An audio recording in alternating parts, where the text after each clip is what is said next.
Good morning, everybody. Welcome to Rulemaking.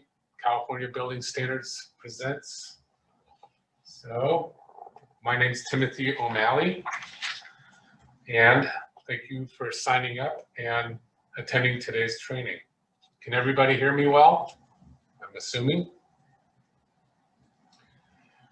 We have provided you with electronic binders that contain PowerPoint slides, reference materials, and various handouts. It may be useful for you to print out the e-binders for taking notes. Additionally, this is our first training session to be administered virtually. The benefit of this format allows for recording of the event for future access as a refresher. And it's for those who couldn't attend today. We know some of you are experienced in this process and some are brand new. We encourage you to ask questions today, work together and learn from each other, and call us if you have any questions down the road. Today's presenters. Okay, bear with me a second. How do I? Use the down arrow, Timothy. It didn't work. Okay. Where do I go? There we go. There you go. Yeah, Thank I you. usually use the up and down keys. Okay, so I'm Timothy O'Malley. I'm an architectural associate. I will be doing the introduction and overview. Michael Neerman, the Deputy Executive Director, will cover step 1, cycle preparation and new templates. Kevin Day, our Staff Services Manager, will do step 2, the 399 and NOPA connection. Beth Maynard, an architectural associate, will do step 3, which is the document accessibility.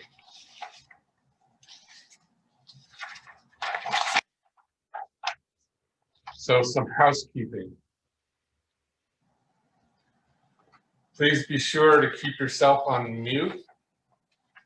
Use the chat to indicate that you have a question because we're monitoring chat questions.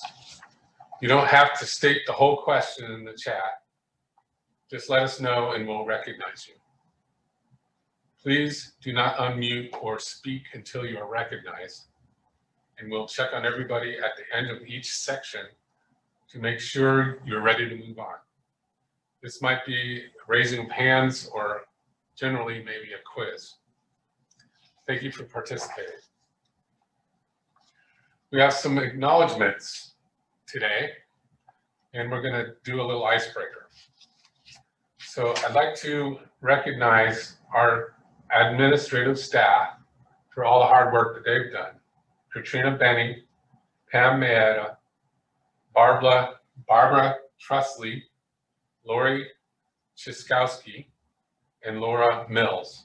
Their work on the electronic binders, coordinating this event, and dealing with the virtual meeting logistics have been amazing and very, very well taken care of.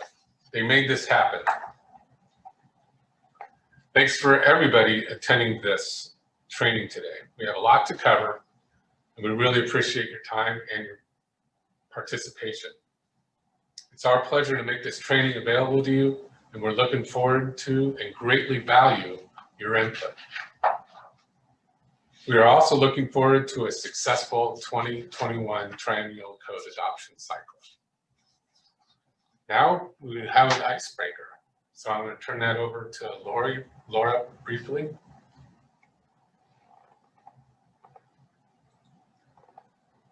Okay, y'all should see a poll on your screen. Go ahead and answer multiple choice. Which would you prefer? And then I'll share the anonymous results.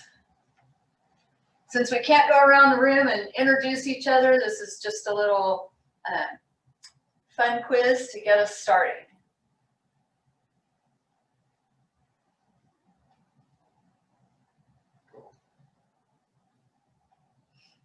Is this working pretty good? Oh yeah, Yeah. they're Okay. clicking in. Oh, we've got almost a tie with beach and mountains. We don't have a lot of adventurers though. Nobody wants to go to space. Come on. And we're about 50-50 on home office or office too.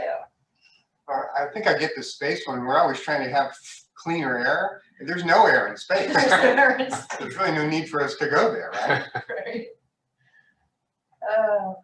Okay, we done? Cool. Okay, I'm going to end the poll and I'm going to share the results with you guys. Glad you, hopefully you guys like this. We're giving it a try, so.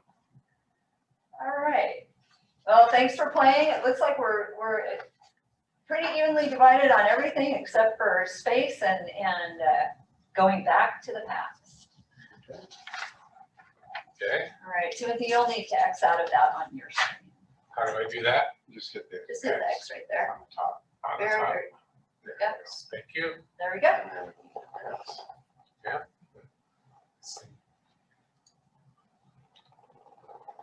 Okay, everybody, hope you enjoyed that. We're going to be moving on here. Why are we here today? The 2021 Triennial Code Adoption Cycle is upon us. The model codes are created and published every 3 years by nationally recognized code organizations using the consensus process.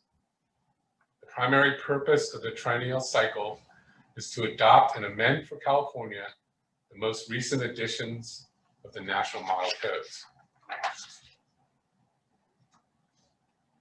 The California Triennial Cycle requires about 18 months to complete. In this cycle, the result will be the 2022 edition of Title 24. Today, we'll provide a brief overview, which will break down the fundamental steps of the process. We will also cover the resources that BSC provides to assist the agencies in document preparation. So for cycle preparation, BSC follows the intent of the APA Administrative Procedures Act. The APA outlines the rulemaking provisions that require analysis of the proposed regulations and a thorough transparency and documentation throughout the entire code adoption cycle. Building Standards Law, Health and Safety Code, Division 13, Part 2.5, authorizes the Building Standards Commission to run the rulemaking process. So all documents go through BSC. The rulemaking document templates are ready for agency use for the cycle. Michael Neerman will be going over the cycle preparation and new document templates in step 1 of this training. For the updates to the 399 and NOPA, Kevin will cover several DOF requirements, Department of Finance. We'll also help how to integrate the 399 and NOPA into all of the rest of the supporting documents. For accessible documents, one recent development in the process is document accessibility. We all learned a lot of lessons last time in this last cycle, the 2019 intervening. By law and by now, it is an imperative DGS policy. BSC staff must post certain rulemaking documents on the web in an accessible format with no exceptions. BSC will review all documents for accessibility before posting. We will also advise agencies about meeting the requirements. However, we must emphasize that each agency is responsible for producing and maintaining their own accessible documents. Integrating this extremely challenging operation into the process has been the unenviable task of our web content developer, Clara Flanagan. Also assisted was Education and Outreach Coordinator, Laura Mills. Their efforts to deploy and maintain the highest standards in this endeavor have been key to BSC's commitment to our stakeholders and the participating agencies to best serve a very prominent segment of the general public. Beth Maynard will be presenting step 3 in the training room. address this important topic. With knowledge and exposure, we can embrace the challenges and confidently move forward in the process.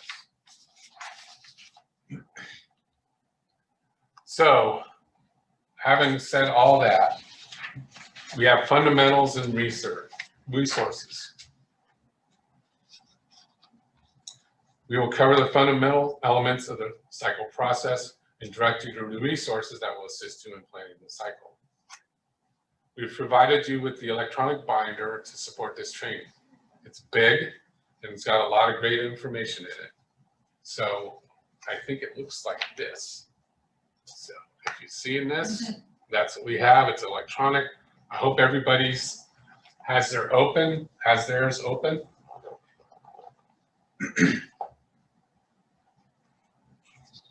And you can really use the formatting on it because you use the Control F and you can find keywords. It's divided into sections and has bookmarks that you can navigate to simply. The bookmarks can be found by clicking on the little ribbon shaped icon on the upper left part of the PDF screen. It's the second one down. If you don't see the icons on the left, click the little arrow to open the toolbar. Let us know if your binder is properly loading and functioning. One of the items in the binder is this nifty little diagram that we put together, colorful. This flowchart diagram represents the rulemaking process on the whole, with no specific time frames given, because it just gives a general idea of what can be expected at each phase of the rulemaking process. Another diagram later will represent the actual cycle timeline, which incorporates the processes shown here. At the top of the chart, it represents the beginning of the process of the pre-cycle activities. The pre-cycle activities include model code research, legislation analysis, amendment language development, workshop, and document preparation. If you'll notice, the green ovals in this chart represent public participation opportunities. At each phase of the process, the general public is given the forum by which they can attend workshops and CAC and commission meetings. The public is able to present written comments during scheduled comment periods.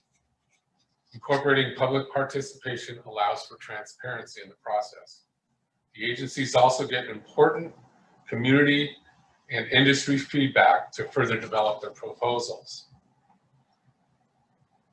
Public input provides opportunities to resolve discrepancy with other code sections, to be able to refine the express terms and the statement of reasons. Together, we can reach each milestone along the way, all the way through the rulemaking process to record closure, which is down that blue thing on the bottom.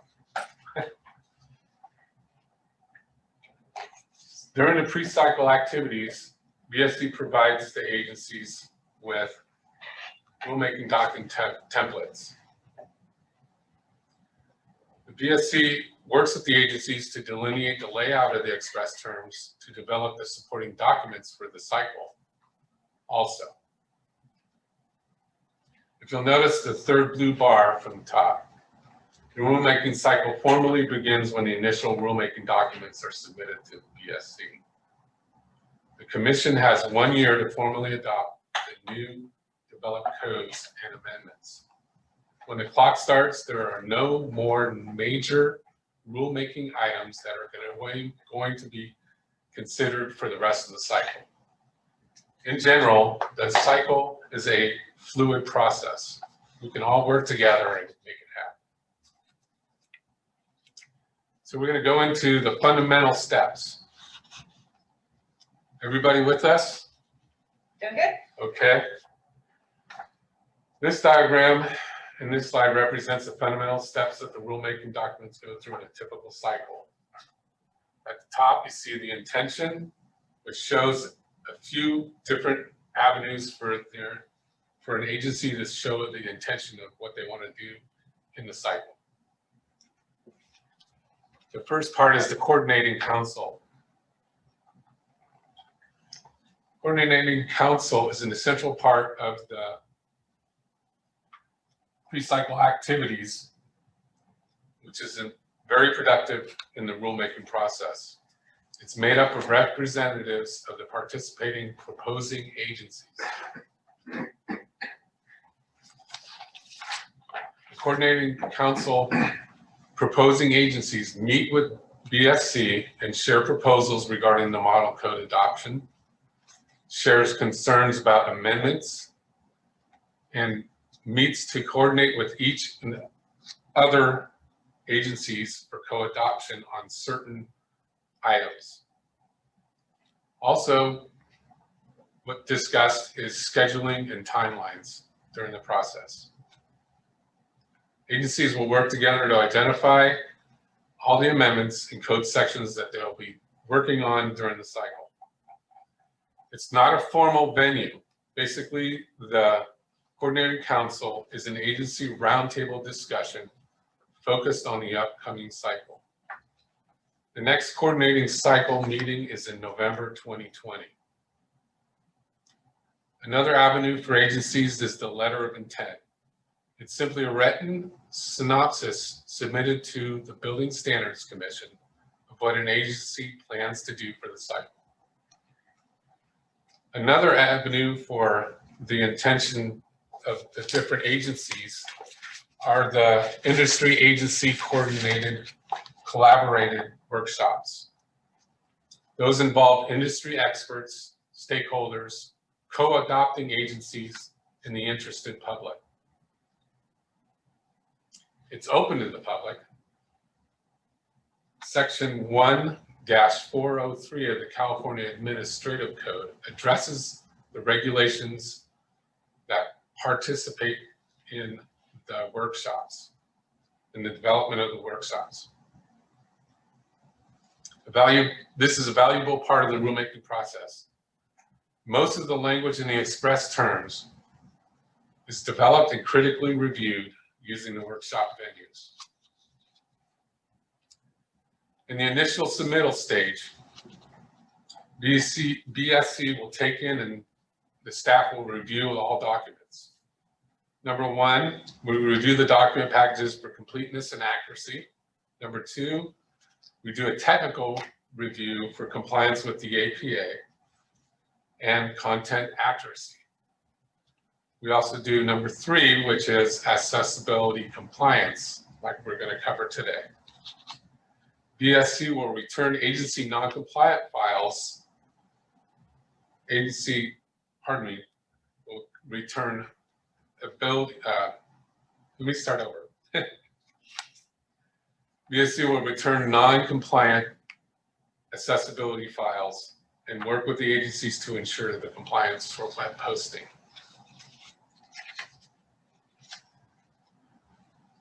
So another part is the initial submittal is the Code Advisory Committee. It's similar to commission meetings, but the difference that all the actions recommended by the CAC members are intended to improve the express terms and to consider editorial changes to the content. The committee members also carefully review the agency eyesores.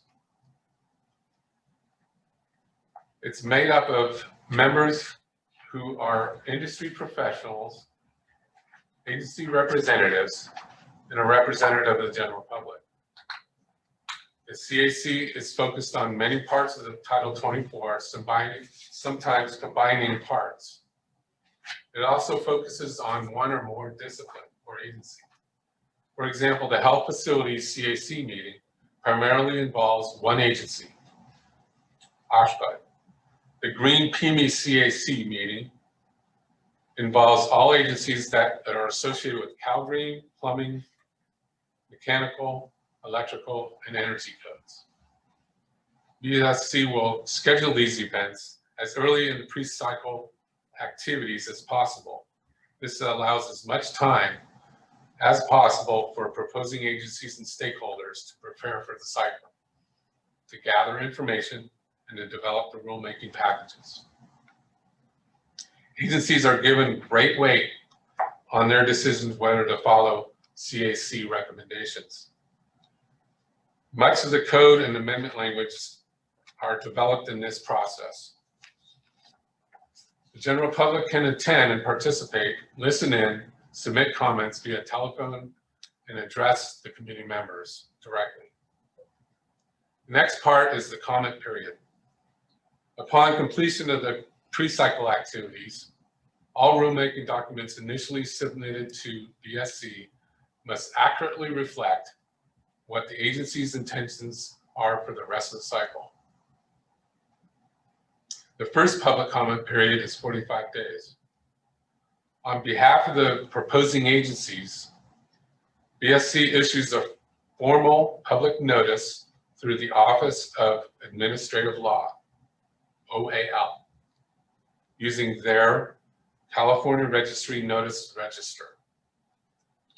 The notice of the proposed action, NOPA, is the official public notice given to the public of the 45-day comment period. At the all relevant rulemaking documents are posted on the web. Primarily the express terms and the ISOR for each agency is what the public is able to review. During the public comment period, the public is allowed to submit written comments directly related to the rulemaking items. Comments are mailed or emailed to BSC or to the individual proposing agencies within the allotted 45-day or 15-day periods. The comment periods are typically called paper hearings by the nature of this public forum being in written form. Additional comment periods may be needed to further analyze individual items and to get more public input. It could either be a 45-day or a 15-day comment period. Another part of the comment period, there are hearings that are conducted. California Administrative Code, again, Section 1-413 outlines the requirements for a request for a public hearing. A public hearing allows oral or written comments and must be requested a minimum of 15 days before the end of the 45-day comment period. The public hearing forum is rarely used. Agencies typically prefer not to conduct the hearings. The paper hearings provides a reliable, well-established, and formal time frame for the public to comment. Additionally, there are better opportunities for the agencies to respond. Then there's a final submittal stage. After the public comment period, the agencies have just a few weeks to wrap up their responses, prepare the final submittal documents. BSC checks for compliance with the Administrative Act and accessibility of all documents. One example of something we check for the APA compliance is whether the final documents are relevant, have included all relevant comments from the public and the corresponding agency responses.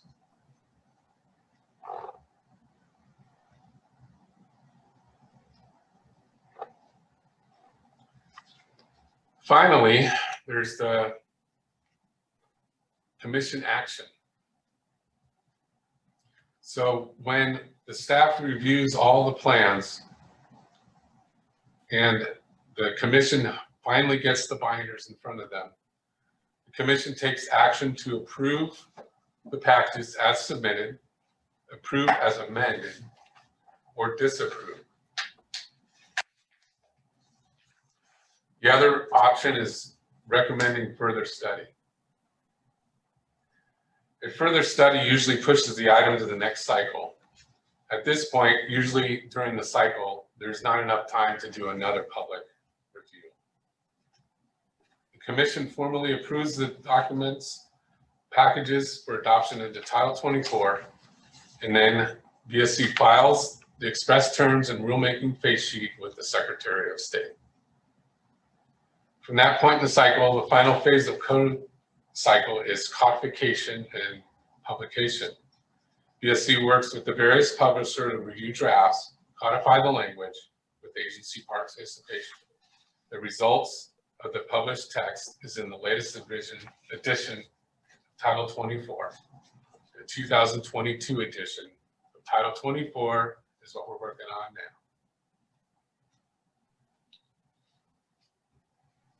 So now you can see that there's a 2021 cycle timeline. This diagram shows you in what part of the phase the process is going at any given time during the cycle. We hope to We hope to introduce an interactive timeline soon that will allow the user to pick a point on the timeline, give information about the phase of the cycle, and provide links to associated documents that align with the phase of the cycle timeline. It's a great concept, but it's still in the conceptual stage. Stay tuned. For now, you can see that the current calendar dates align with on the far left is the beginning of the cycle. A crucial milestone date for many of the rulemaking documents is February 1, 2021. The rulemaking process is driven by law, and specific dates are set according to how much time is allotted for certain activities during the cycle. This diagram is useful to pin up in your office so you can stay orientated on the way. Then we're going to cover some resources that are available at the CVSC website and in your e-binder, other rulemaking document templates, this training, and a guide for creating the proposed building standards. Included in this binder is a rulemaking process flowchart, the 2021 cycle timeline, guide to the building standards adoption process, 2019 Administrative Code Article 4 and its supplement, initial submittal documents which are not interactive at this point, the face sheet, NOPA, ETs, ISORs, the Form 399, the 9-point criteria, 45-day comment period templates, 45-day notices, additional comment period templates, etc. The accessibility checklist and resource document in this binder is not accessible either, or pardon me, not interactive, excuse me.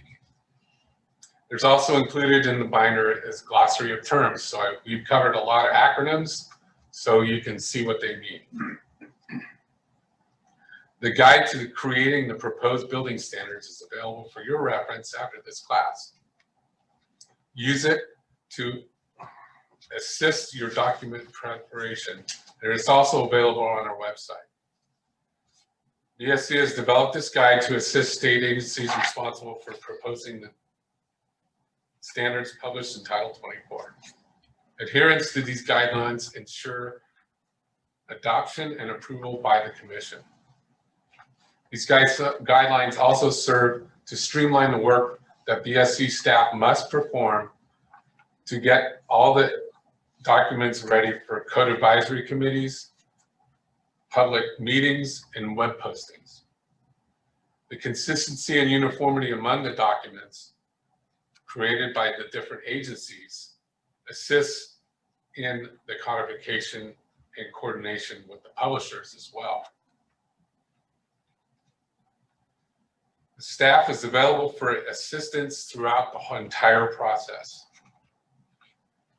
So that covers the introduction to all this material, and hopefully when we're moving along here, we'll be able to carry on a little bit easier. Thank you for your time. But we have some questions. If you've got questions, let's have you And then the chat. time in. chime in? In the chat. So how do we do that? Ask them, if you have any questions, type them in the chat. Otherwise, if you're, pardon me, ready to move on, will you please raise your hand in Zoom? Thanks, everybody. Up next is Mike. He's going to do step 1.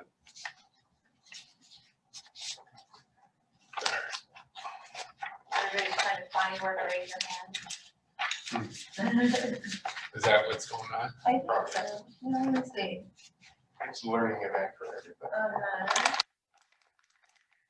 So to raise your hand, I believe you go to participants and find yourself. There we go. You got hands coming up.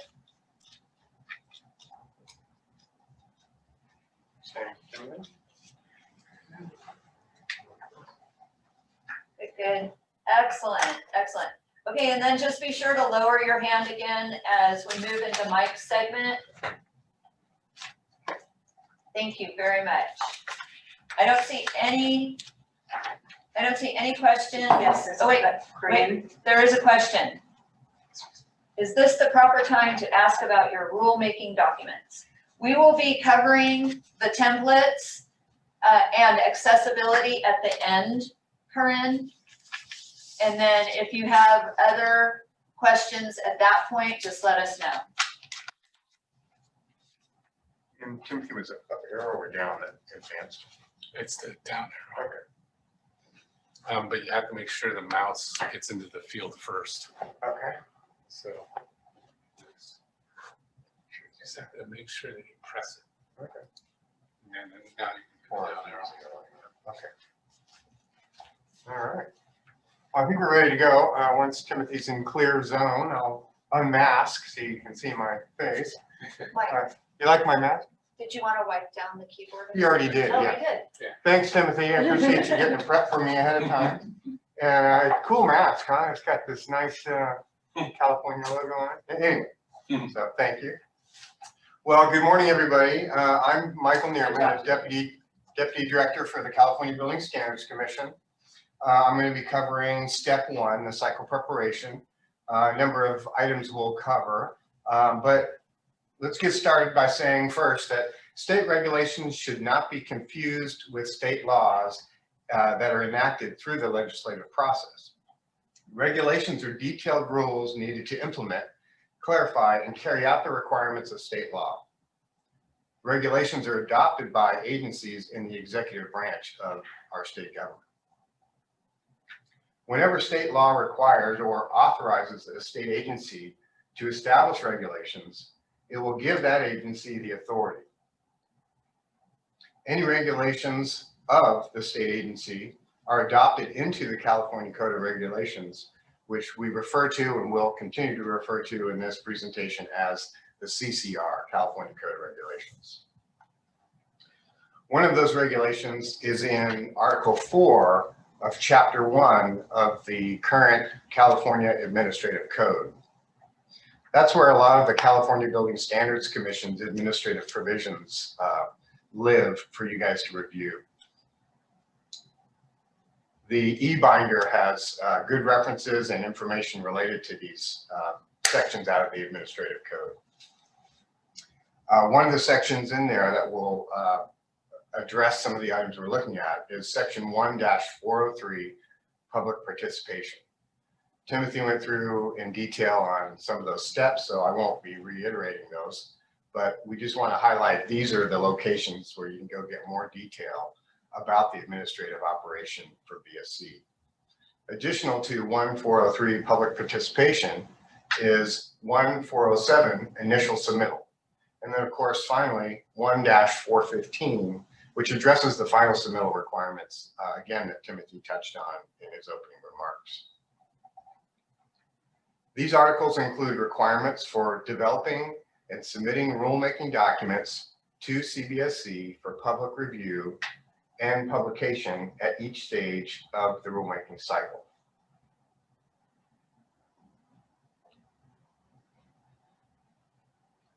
So we're all aware of the express terms. I think even the newest people who are out there probably are aware And I'll start by saying, if you are really new to this process and you haven't taken the Office of Administrative Law's rulemaking training course, we'd recommend you do that. It's a very helpful overview of the process.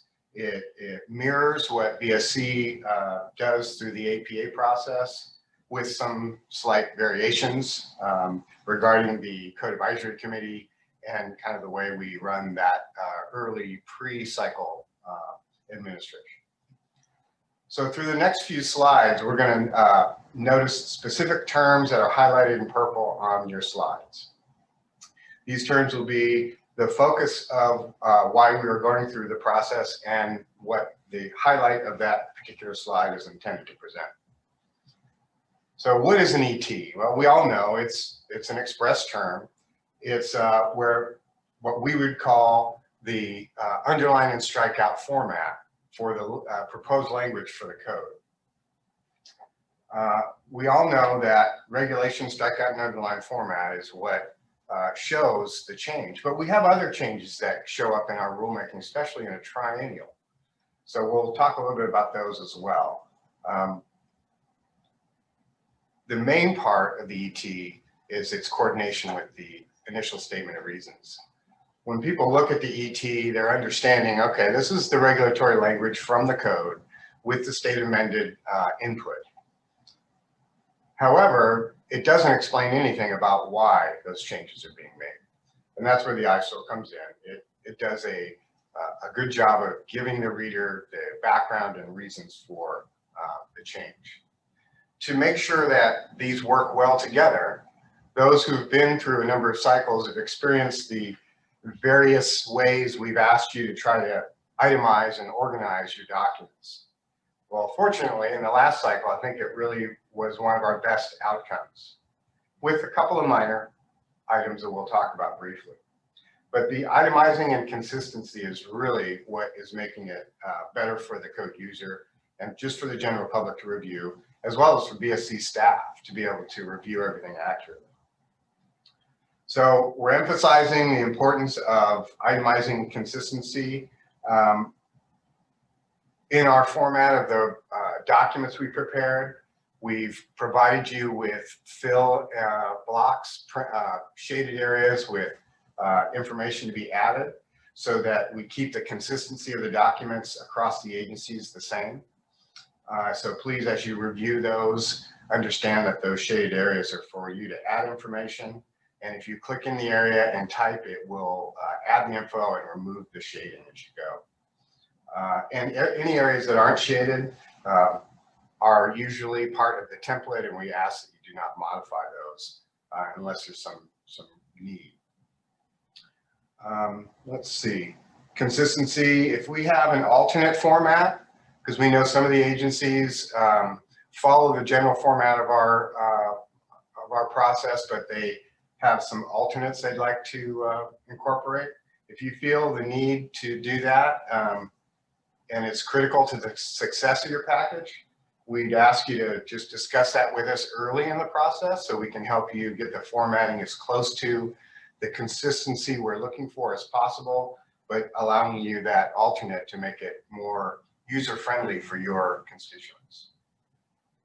And in that format that the public really seems to prefer is this itemizing and then showing related items, and we'll talk a little bit more about that in a few minutes.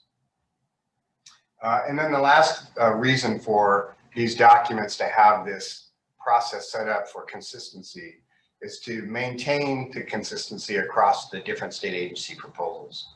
As you guys know, sometimes regulatory changes aren't only impacting your agency occupancies, but they may impact other agencies as well. So as people are reviewing, they may have interest in one occupancy and someone else in another, and they'll have a crossover between the fire marshal and, say, DSA or OSHPA.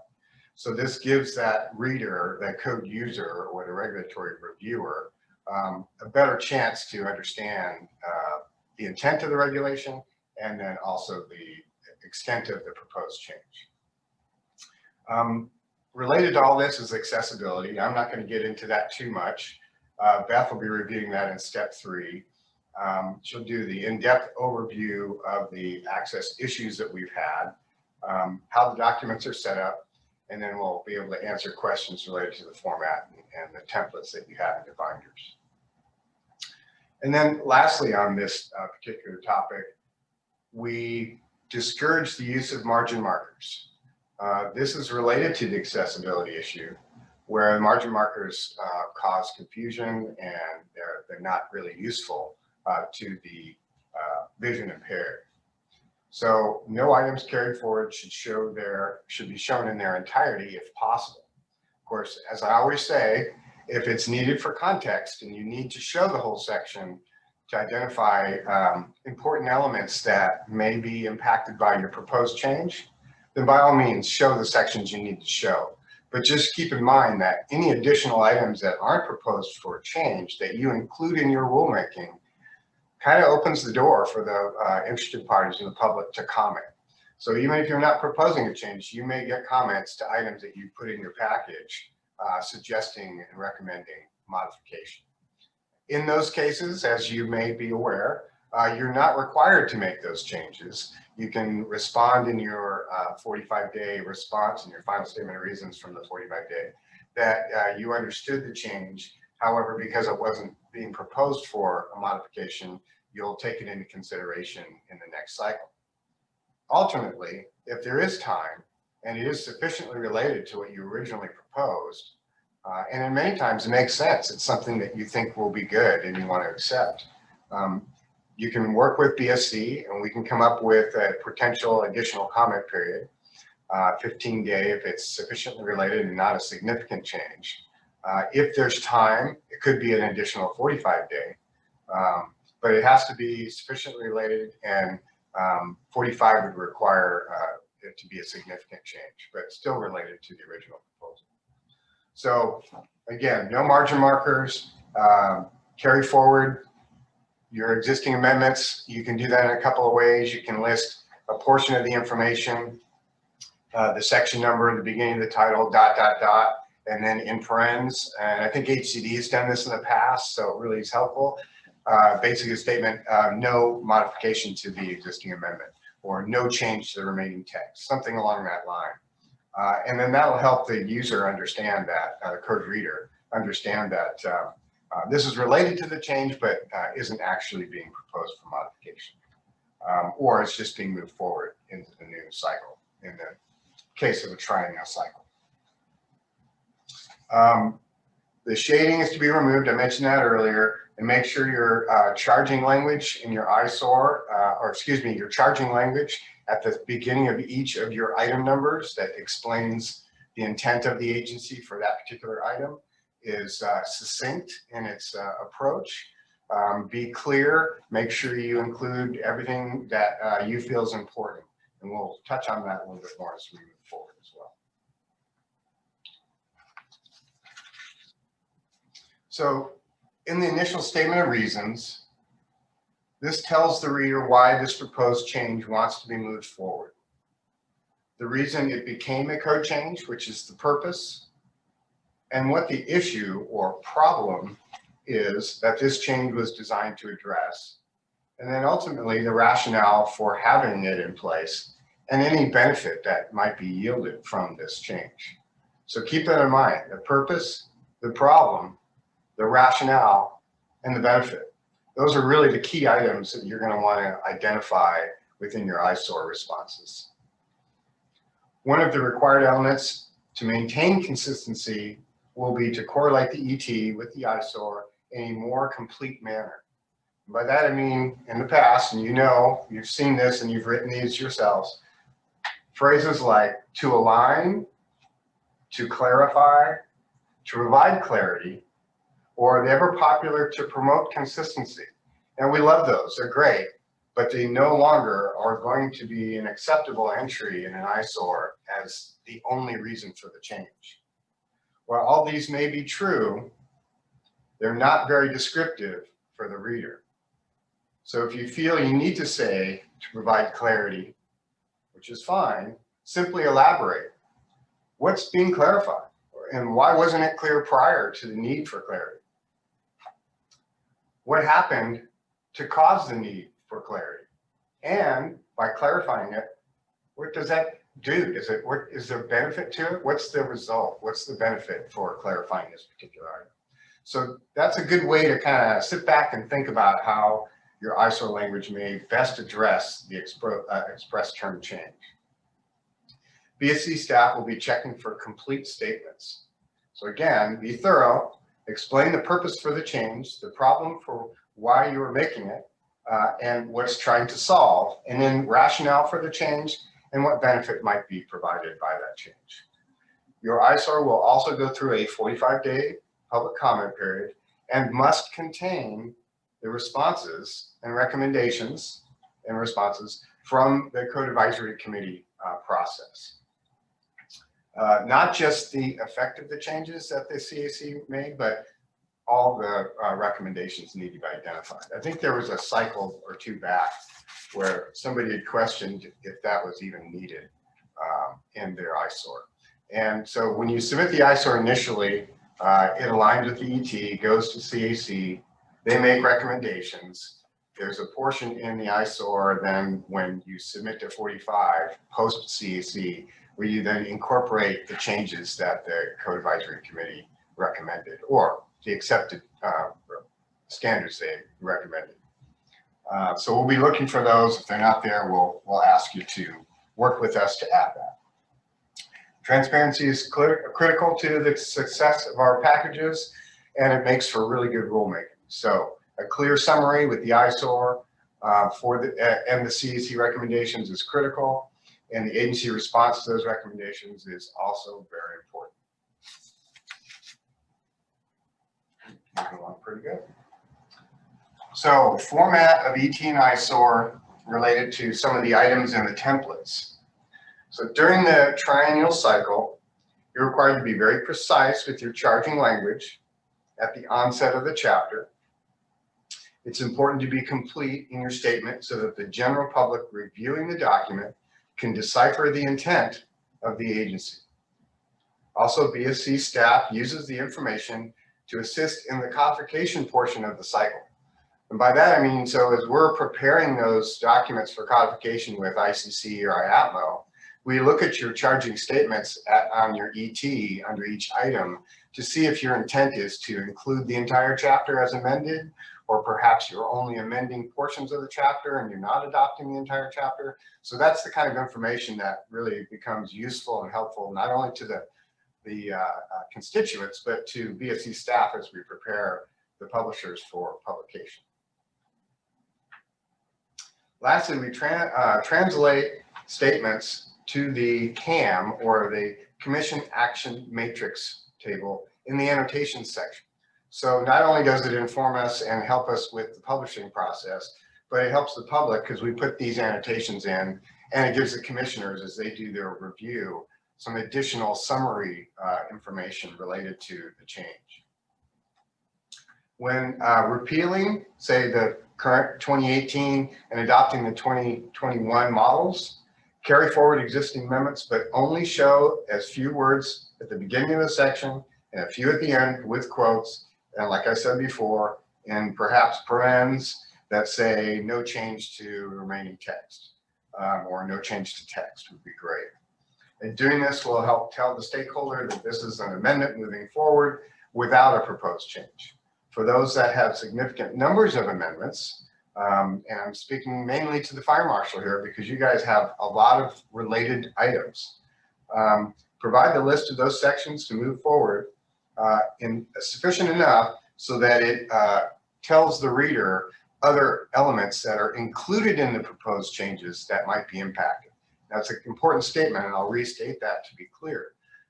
When we talk about providing sections or a list of the sections that are impacted by the proposed code change, we're not talking about every particular code section that exists in the code that may need to be, or that may be impacted by the change.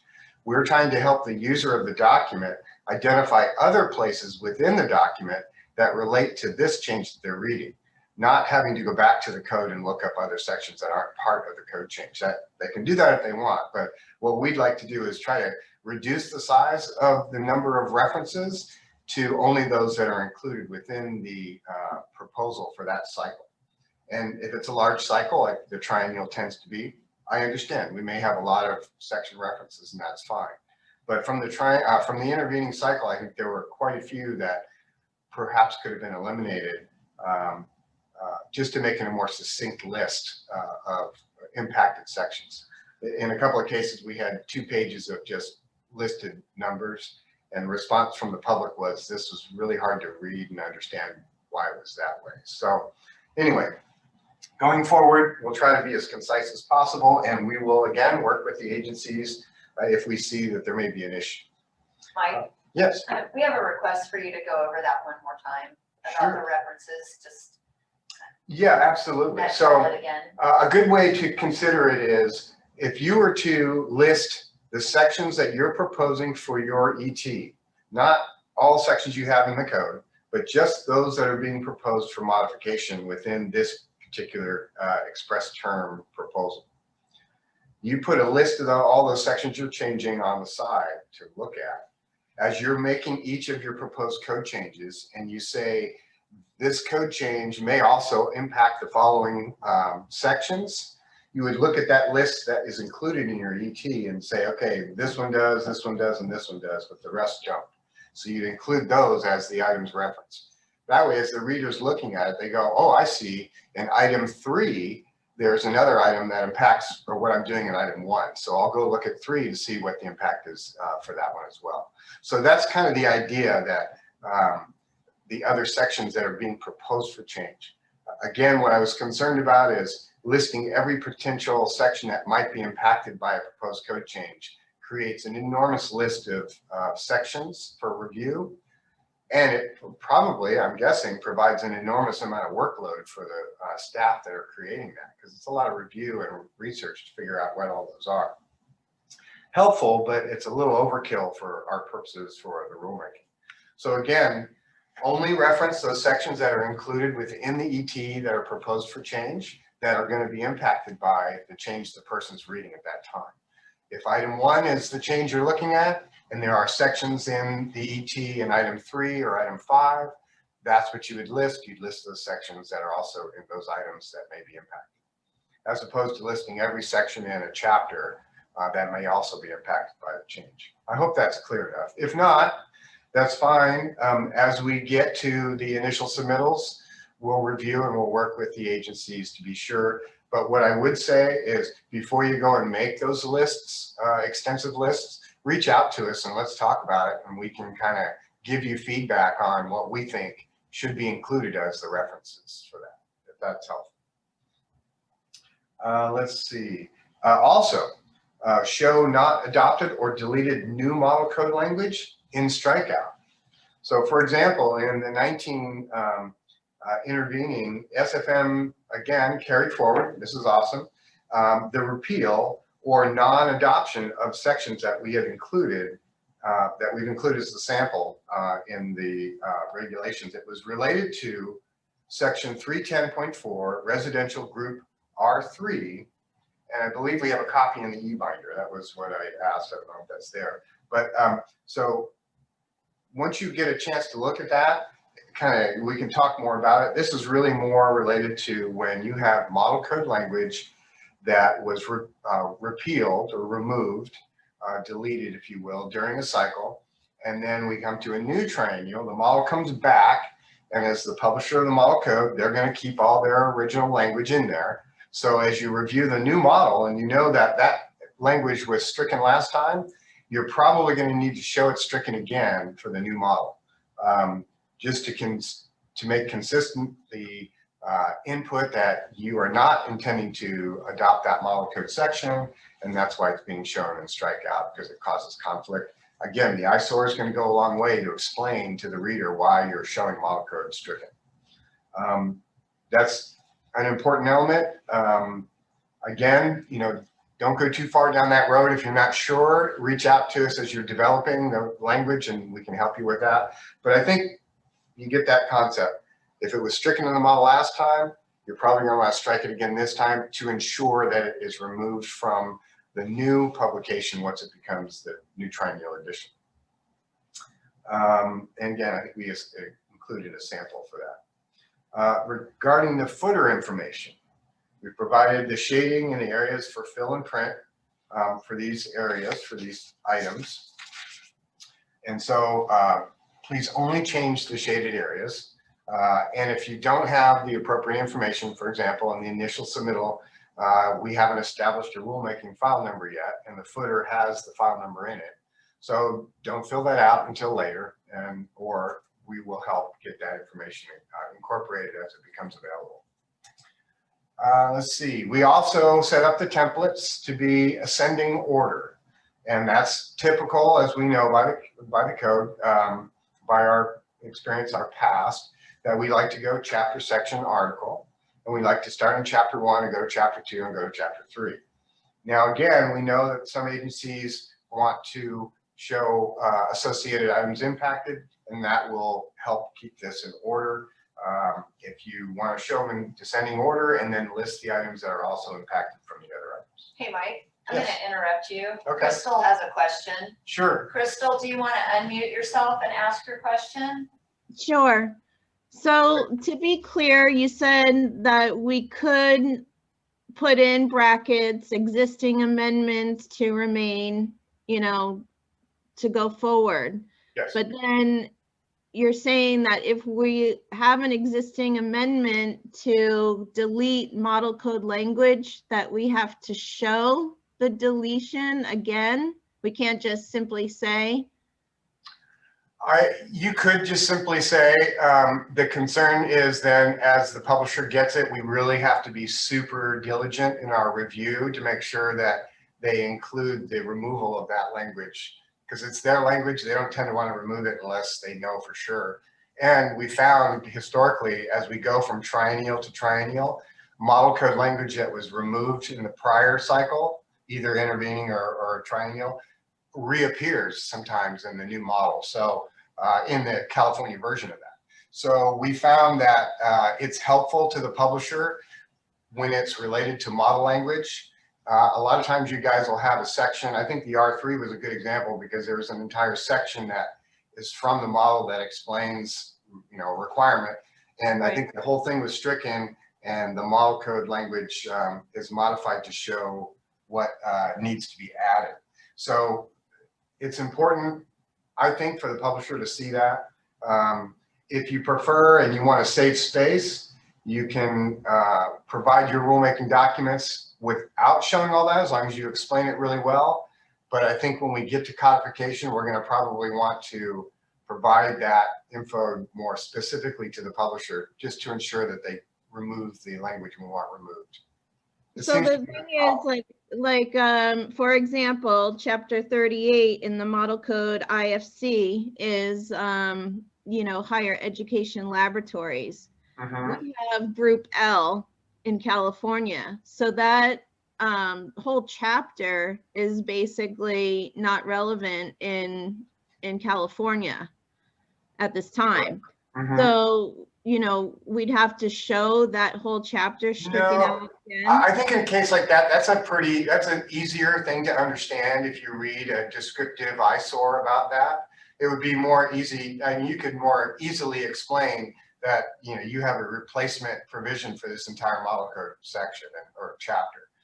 So I think that's easier. I don't know if you'd necessarily have to show the whole thing. What I would probably do in your charging language would be to show the title of it, the chapter heading and title in a strikeout format, and then put in the charging language that the state is not adopting this particular model code chapter and replacing with its state regulated chapter. So that it's clear to the reader. So basically the ISOR, if you have to correlate those items with the ET and the ISOR, you'd have to re-justify the strikeout? It's not really re-justifying, it's just explaining why it's not there. I guess that would be re-justifying, but you don't have to, in other words, it's a carry forward of the existing. I think you would say that we're carrying forward existing removal of this chapter to allow the state regulated chapter to take its place. Okay. And I don't know that, I think that's just clarity to the reader so they understand why it's not there. If somebody isn't familiar with the current code and they just pick up for the first time your rulemaking, they may not understand what's happening if you, you aren't clear in the description.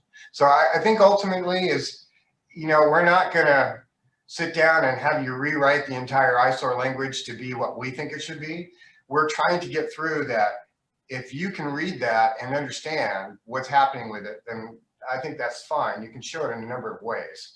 I feel like the process of showing model code and strikeout and repeating that just eliminates confusion as we move forward, because that seems to be a place in the past that is commonly missed as we get to the publication, either by the publisher or perhaps even by the agencies not realizing that they have to recheck all that stuff when they're looking at their triennial proofs at the codification level. So sometimes those things get missed and they have to be then with an errata or wait till the next cycle if we miss the errata to get removed, and that's problematic. So just trying to come up with ways that will help everybody understand the intent of the agency. If you think there's a better way, then we're open to suggestions.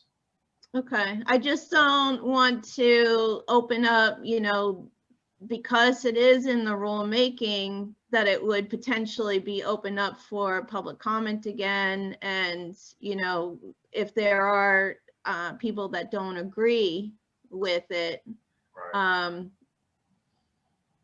For like the mistake Sure. of the escape windows, Mhm. there were, the design community was, very happy with the mistake that the model Oh, yeah, code language that's right. ended up in there.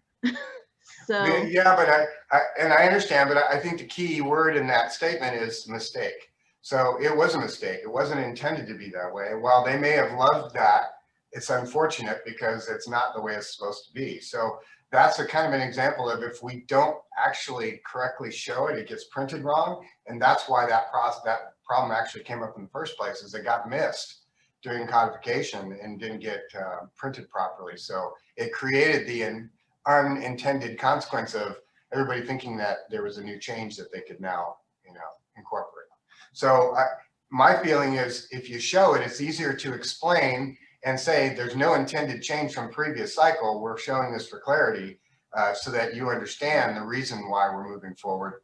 I think just would probably eliminate some confusion. But again, work with us on it, because we Okay. want, you guys have some of the most difficult packages to explain and to go through. So, Right. work with us. We'll certainly do the best we can to give you good advice on the way to show it. But ultimately, if they're your constituents, you kind of know what they're looking for. And if you think it's going to cause you problems one way, let us know. We'll work with you on that. Okay, thank you. Sure. Okay, there's another question. Tom, you can unmute sure. and ask your question. Hey, Tom. Okay, morning, Mike. Hey, so I really like the idea of showing the strikeout of the model code, even if it was struck out the cycle before.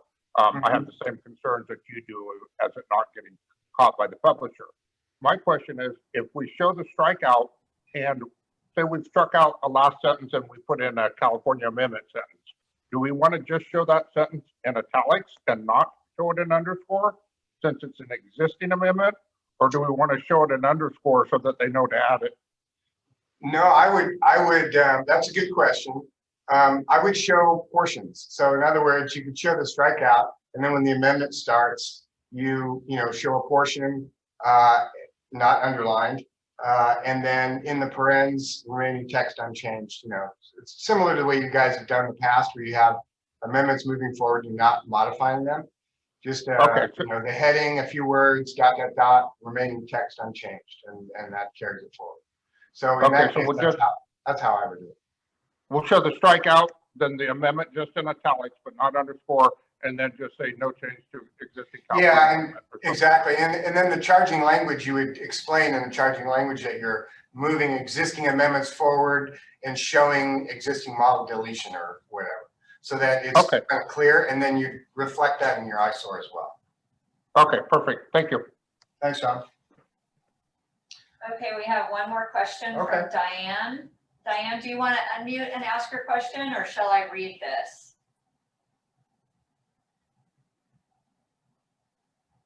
Okay, I'm gonna read this. Okay. What approach does BSC recommend we use? Documents to copy from, hold on a second. You know, I'm sorry, I wasn't, Okay, I there thought it I is. was unmuted, but I Okay. wasn't. Let me just, Hi, yeah. this is Diane from DSA, Hi. Diane Gould from DSA. Hi. Yeah, I was just curious, and I'm probably jumping ahead because I see your bullets are talking about text import and modification using model text and using prior California text. So if this is too early to raise it, we can No, raise this it. is fine. We're kind of in that, we're in that mode. We're talking about it now. Yeah, but similar to the, I guess what made me think about it was the talk of striking continuing to strike the model code.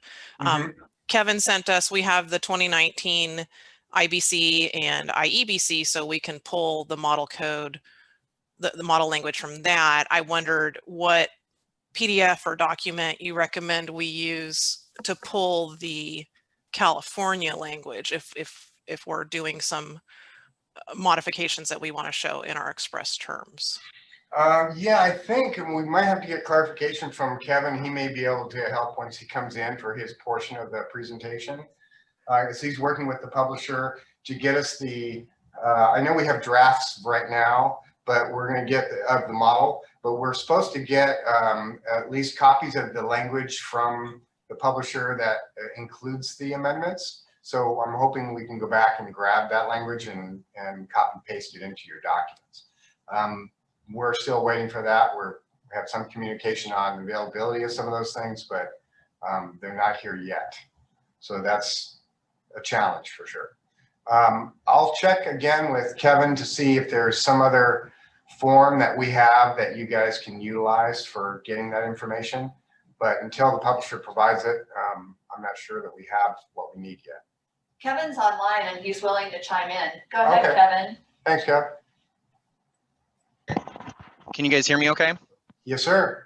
So yeah, Diane, we pretty much have what everybody else has, those early drafts of the 2021 I-codes. And later on in the cycle, after the supplement is published, we'll work with the publishers to get what's called the So combined. I think it's called the combined baseline. Thank you, Mike. Where they carry forward, it's basically the creation of the source document they'll use for the next cycle, where they carry forward all the existing California amendments into the new models. But I'm not sure, I don't think there's a Word version. I mean, we sometimes get Word versions of the California codes that you're talking about that we can check with the publishers on. But this might be like an accessibility question that Beth might be able to answer, because I don't know if there's a best practice for copying language from one document type into our existing accessible templates that works as a best practice. Like if there's a certain way to paste it, like paste with, there's like certain paste options when you paste into Word, like regarding formatting. So I might have to defer to Beth, but We will be covering that. okay, yeah, that's why I didn't want to go there. So but yeah, that's kind of, we kind of have what everyone else has right now as far as the documents. Yeah, and I realized that was a question that could go a lot of directions too, with just the mechanics of the accessibility and working with the template too. But I guess my initial question was just to be able to make sure we are reflecting and understanding the correct language. I mean, from my experience, we don't get that baseline till much later in the cycle, and we're at DSA we're going to start pulling together our package as soon as we can. So to get started on that effort, I was just trying to see that we would be able, we would essentially be duplicating some of that baseline work just because we would have to get ahead of it. We couldn't wait to start working on our express terms until after the baseline comes out. Yeah, and so because we're currently in codification of the 2019 supplements with the publishers now, they're currently blending those supplement amendments into the 2019 code. So we don't even have that yet. Right. So those PDFs, those supplements won't be published until January 1st. We might get some of that stuff early, but again, it's probably going to be in the format, you know, where the publishers post it on their website, and it's usually like in their read-only form. So if we get anything, you know, that's a little bit more user-friendly for code development purposes there, we'll definitely share it. But yeah, back to the accessibility part, you know, I'll let Beth talk about if there's like a best practice for copying and pasting format-wise. Hey, Kev, quick question too. Now, on our server, we have that. I think the designer version or whatever, it has all the different codes. Wasn't there a while back when the publisher gave us, remember they sent some, they were like agreement forms for everybody to sign off that they wouldn't duplicate and share the information, but that they would have access to this designer version. Can you copy paste from that? I think you can, Mike, but the designer collection PDF that we got is just the initial printing of Title 24, the 2019 edition. Right. So it kind of becomes, yeah. No, I don't even think it has the January 1st errata, to be honest. Yeah, you're probably right. Yeah. Okay. All right. Well, and just for everybody's understanding, this part of what's going on here too is the publishers are kind of drifting apart in their publishing timeframes.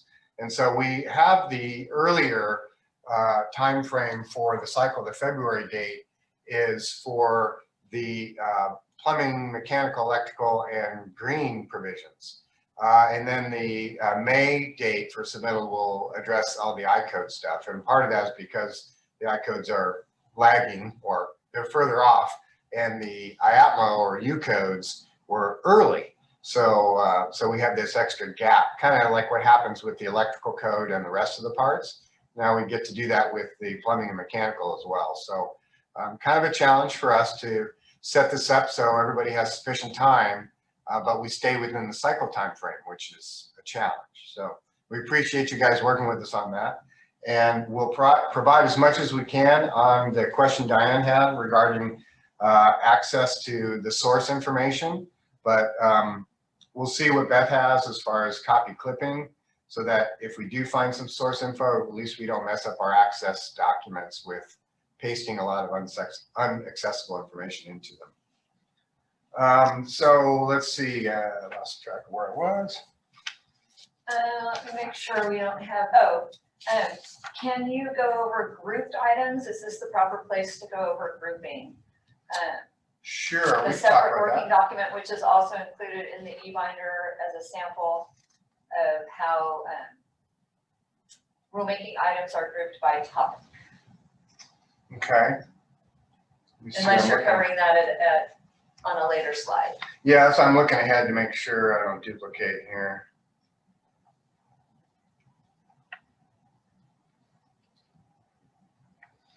All right, well, basically the grouping items, it was a little bit like what I talked about before, where when you have a proposed code change, and that change is going to impact other elements.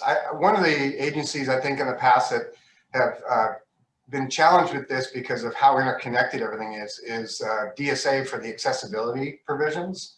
So one of the things that this kind of where this came from was the disability community was looking for assistance in helping them review the complexity of our documents, because they are very complex for the standard user. So it came up to a concept of putting together items that have the same type of impact. So for example, item 1 changes the, let's say the grab bar on a stairway, and that's some change that was being made on the clearance for the grab bar on the stairway. And then they realized that additionally, there was other changes being made to the width of the stair, and perhaps there was just for argument's sake, a rise and run change, which never really happens, but for argument's sake, we're going to say there was a rise and run change. So those other 2 elements would probably occur later in the rulemaking and perhaps another location, but they would be potentially impacted by this one railing change. So when you list the change to the rail, following that, you'd say also potentially impacted by this change, items 11B, whatever that stairway width is, and item B11, whatever the rise and run change was. So that would give the reader an idea that, okay, besides this one, there's these other two elements that may impact this change. So I'm going to look at those two. What happened in the past is we just did it descending order. Chapter 1, Chapter 2, Chapter 3, you figure it out. And we got a lot of people very confused about taking an action on a particular item in, say, Chapter 3, to only then find out later in Chapter 10 that there was some other element that was impacted by that action taken on the previous Chapter 3. So to help alleviate that, oh my gosh, there's something else over here that's changing, we said, guess what? Besides this change, this other element may be impacted as well. So it gives the reader the opportunity to go look at that other change to see if it in fact is something they're interested in and may want to comment on as well. So it's really just helping the reader understand what else is impacted by this particular change. So each change may impact other things. Let them know what that might be, and then that'll help them understand the extent of the change. So that's really, I hope that explains it. So what happened in the last cycle, I believe, is there was a separate document that is not a rulemaking document. Right. That was created, that was generated, Yeah. that grouped those items for the person doing the I see review. what you're And a sample of that is in your binder, Right. And behind the instructional documents tab. good point. And if that is what specifically you were asking about, thanks, Laura, for that clarification. You're welcome.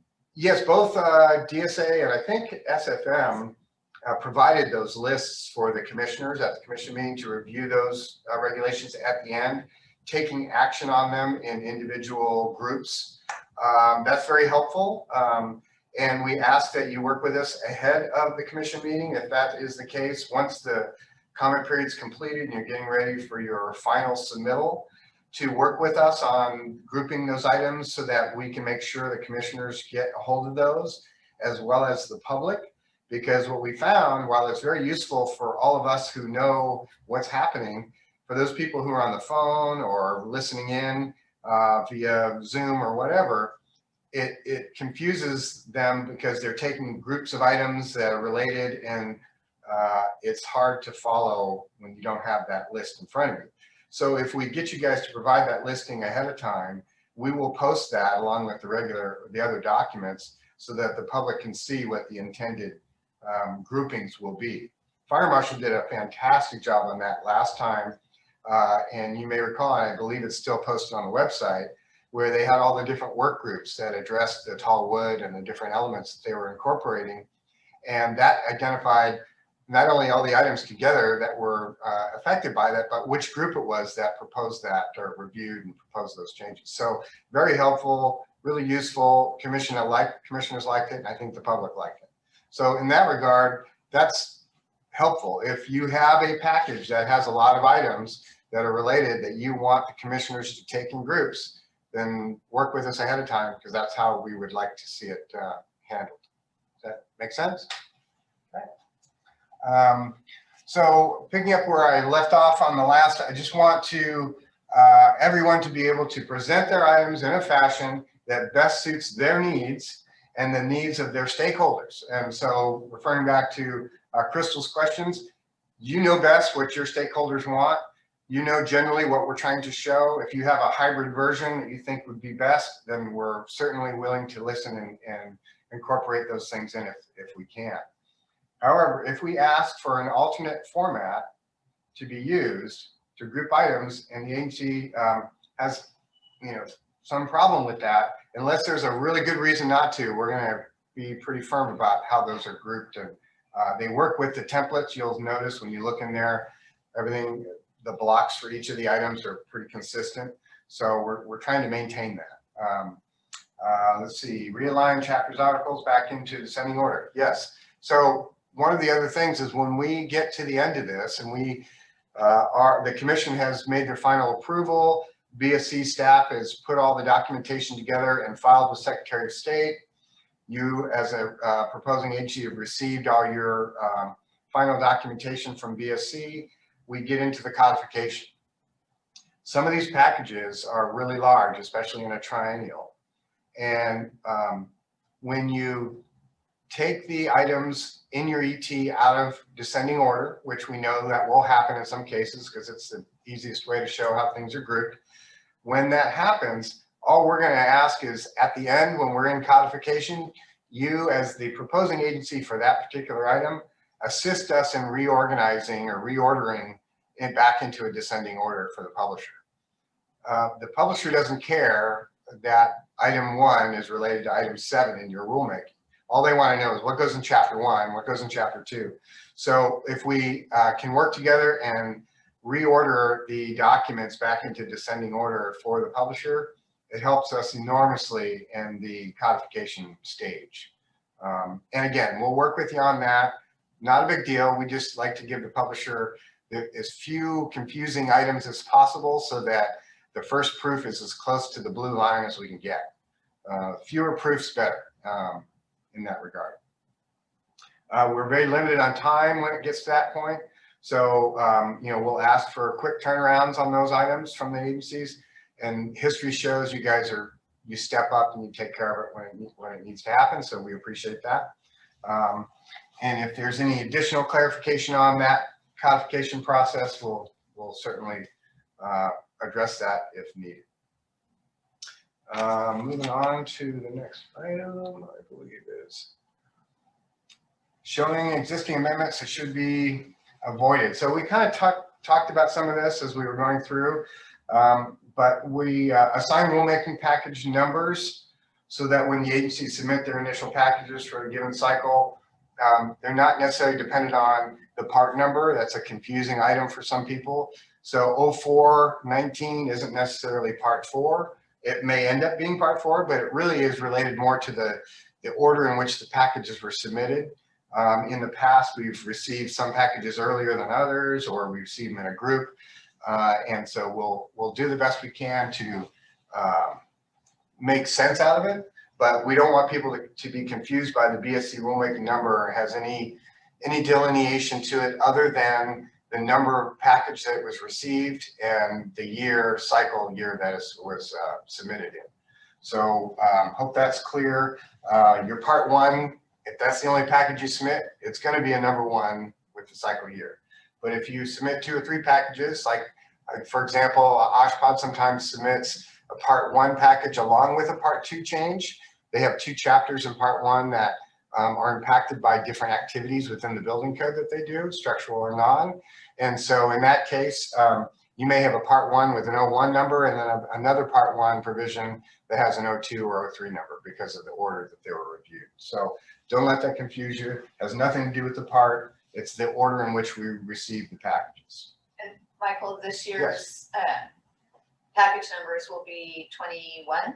Yes, they will. Like in past triennials, the year of the triennial is the second number in the BSC package itemizing. And that's why the electrical code has a different year because it was submitted in the prior year because of how we always do in the triennials where the electrical comes out a year ahead of time. So they always have a different number. On that note, when you resubmit your electrical, if you decide you want to further amend and resubmit with the other packages at the beginning of the cycle, that's fine. But it's going to carry through the same number that we've already provided in the previous cycle. So we're not going to give it a new rulemaking file number. It still carries the same one that was established when it was initially submitted. Let's see. There is one exception to we talked about that, the electrical code, which is out of sequence. Let's see, itemizing sections also include sub-items. So regarding itemizing of sections, you're welcome to assign numbers. If not, we will when you're breaking down the rulemaking section numbers in your express term.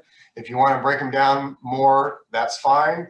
If you group them more as a group of items on one item, that's fine too.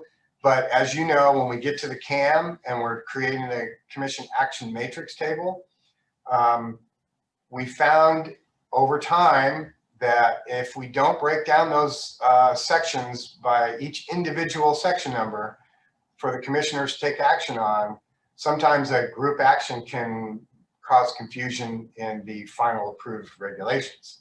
So for example, on one item, somebody may have, the commission may review and approve based on comments. further in the package, they see another item and they disapprove, well, that now impacted the approval of that first item. So because of that, we like to make sure we break down every single proposed code change into its own special item number, and that's what happens when you see the CAM. Those numbers at the very beginning of the CAM are the numbers we assign if it's not broken down sufficiently. So just so you know, that's where that happens. And again, work with us on that, because if you're not in agreement with the numbering sequence or order, we want to make sure we correct that and make it consistent with your intent. If a list is provided, it must be submitted with your package initially, if you can, or at least work with us to get it to us prior to the review process. So it would even be the Code Advisory Committee review. If you have, like we mentioned earlier, particular items on a list that you want grouped and reviewed together. So that's that whole, let's get that list earlier so everybody knows what we're going to be doing and how we're going to review it. So these are even more critically important things these days because of this virtual format. Previously, we could say, well, you know, we're going to have copies at the meeting and we'll put something online and you can get it if you need it. And everybody seemed to be satisfied. But now, because we're not meeting, we're doing the virtual meeting, this information is available. It should be reachable through either your eBinder or through other resources. And so we're going to make the extra effort to identify all the information that you need and provide as much access to us as possible. So if you have questions along the way, you can get them answered before developing language and then having to change it for the next time around.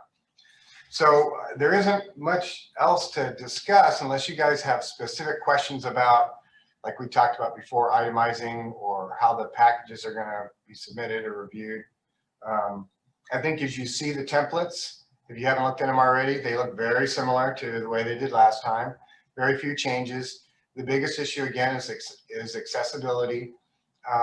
And I'll just reiterate that when you're working with the accessible documents, use the shaded fields to fill out the information. Try to avoid, where possible, copy clipping information from other documents into your document, into those fields. It's usually better to use the paste option that Kevin had mentioned, that you can use the formatting of the document that is receiving the paste, not the one that's coming from. So we can kind of maintain some of that. And then also, and Beth will cover it in more detail, accessibility is probably going to be, like it was last cycle, one of the biggest obstacles for us to get over, especially in large rulemaking packages. It's easy to get out of sequence. So we'll work with you all as close as we can.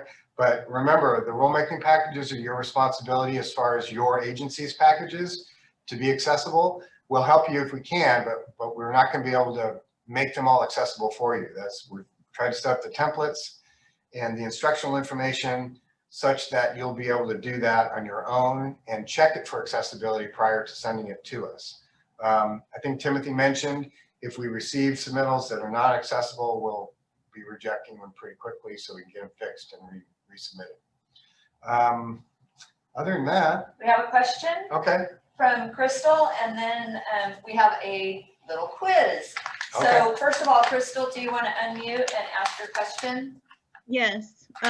So regarding the related items in the intervening code cycle, we changed the legend to include that. Has the template been updated to show that related items in the brackets? I don't believe that we have that in our legend. You can look at the version that we provided. I don't know that we addressed that one. We did not address that in our the legend. reason, Crystal, is not everybody does that. So if you need to, you can add information explaining the intent or what the arrangement is. You know, that's not a problem. But I think we avoided putting it as a template item in the legend because it isn't used for everybody. Not everybody wants that. Okay, well, you know that in our packages, we definitely have the related issue. Absolutely. So, Yeah, that's good. Okay, so we will add that to the legend per the instruction from the intervening. Yes, I think that's fine. That would be fine. Okay. Okay. Any other questions? Okay, I'm gonna launch a Got a quiz for quiz. you guys. Put on your thinking hats.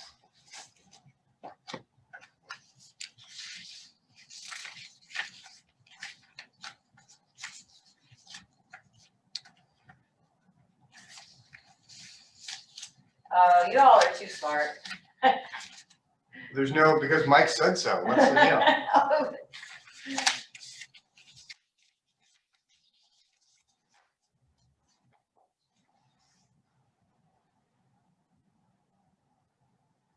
Excellent participation. Yeah, good job. Everybody got it right too. Everybody got it right. Excellent. Well, thank you all very much. And I think we take a quick break now, right? Yeah, go ahead and click the Click the slide. poll off here. Slide forward. Stop share. Hi, everybody. We're coming back from break. Thanks for joining us. My name is Kevin Day, and I'm a Staff Services Manager 1 with the Building Standards Commission.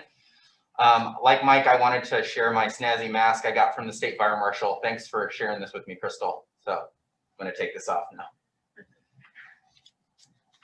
Okay. So today I'll be presenting step 2. Information to be entered on the Economic and Fiscal Impact Statement, or Form 399, and the Notice of Proposed Action, or NOPA.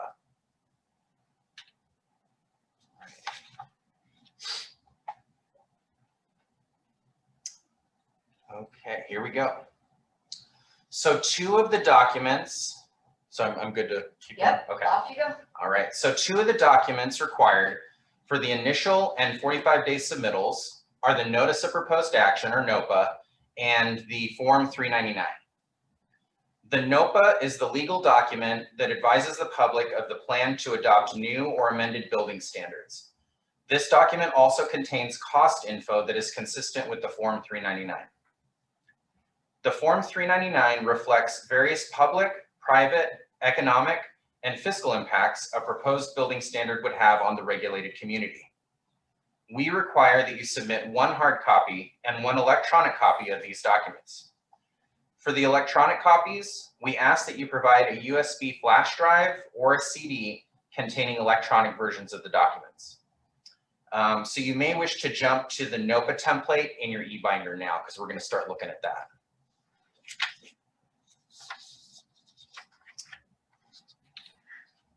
Okay. So for the NOPA, much of the information required summarizes more detailed information that may be found in the 399 and attachments.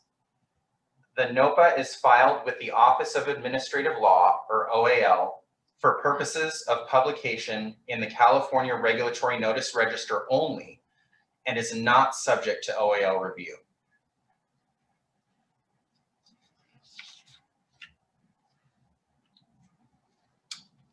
Okay, so here we have a little clip of a section of the NOPA on the slide here. You'll notice in your materials, we've included the NOPA template, which I won't cover in its entirety. Rather, I'd like to go over specific sections that relate to the 399. If you look at page 3 of the NOPA, you'll see the following section. This section requires an estimate of cost or savings to school districts, state and local agencies, as well as other costs. These cost estimates come directly from the Form 399 and should be consistent.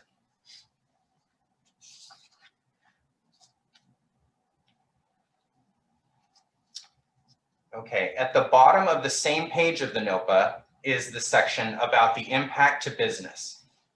In short, a proposing agency must determine if the proposed building standard will or will not have a significant statewide adverse economic impact on business. Again, much of this information is also required in the 399 and should be consistent. If a significant impact is identified, specific information is required to be entered here, such as the types of businesses that are affected and jobs and whatnot. There is also the possibility that an agency determines that the proposed building standard will not have a significant impact, which we'll cover next.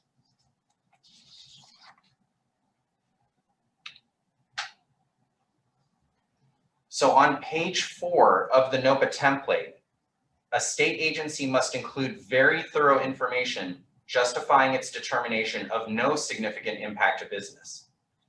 This declaration of evidence requires an agency to provide in the record of facts, evidence, documents, testimony, and other evidence relied upon. BSC was recently involved in a lawsuit where it was determined that its declaration of evidence was not sufficient. As such, proposing agencies must include in this section of the NOPA sufficient information that justifies its determination of no effect on business. This may appear as a summary of workshops, emails, testimony, studies, information included in the 399 and attachments, all summarized here as evidence. Without this information, a state agency's rulemaking may be challenged for not complying with the Administrative Procedure Act, or APA.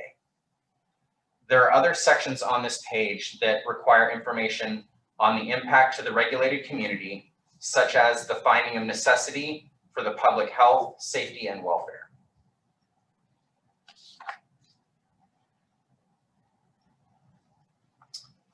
Okay, page 5 of the NOPA requires an agency to assess the effect of regulations on job creation, elimination, etc. This information is also required on the 399 and should be consistent. There are instructions for how to complete this and other sections of the 399 in the State Administrative Manual, section 6603. And you'll see on some of the slides, I keep referring back to these SAM sections because they're really the instructions for how to accurately complete the 399 and the corresponding NOPA sections.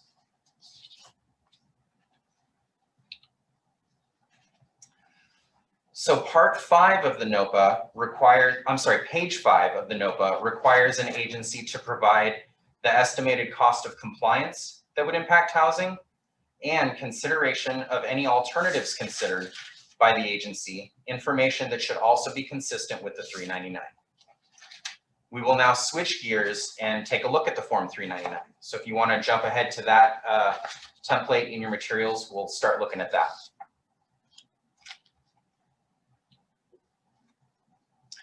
So the Form 399 is also known as the Economic and Fiscal Impact Statement and is required by the APA to address the cost of regulations and any potential impact the regulations may have on private sector, as well as the impact on state and local government through the fiscal impact of the regulations. In other words, there are two main topics to cover in the 399 document, the economic and the fiscal.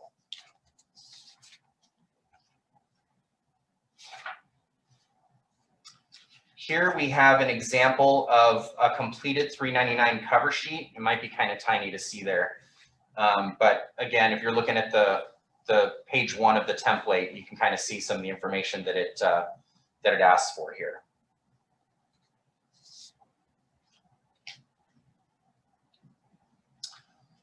And so just to summarize what's on the first 3 pages of the 399 for the economic impact statement, Section A requires information on the estimated private sector cost. This includes the total economic impact of the regulation in dollars, and also the impact on business, jobs, competitiveness, and individuals that is entered in a narrative format. Section B, the estimated costs, requires information on the cost to comply with the proposed regulation, any cost to housing, and also any comparable federal standards, if any. Section C, the estimated benefits, requires information including the health and welfare of Californians, and as well as the expansion of business in California. And finally, Section D, alternatives to the regulation, requires a list of alternatives the agency considered, the benefits of the regulation and any alternatives considered, as well as whether the regulation imposes performance or prescriptive standards.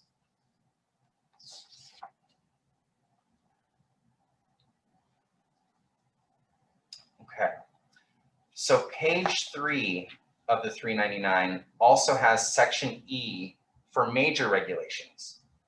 And it's important to note that building standards are not subject to OAL review and are never considered a major regulation.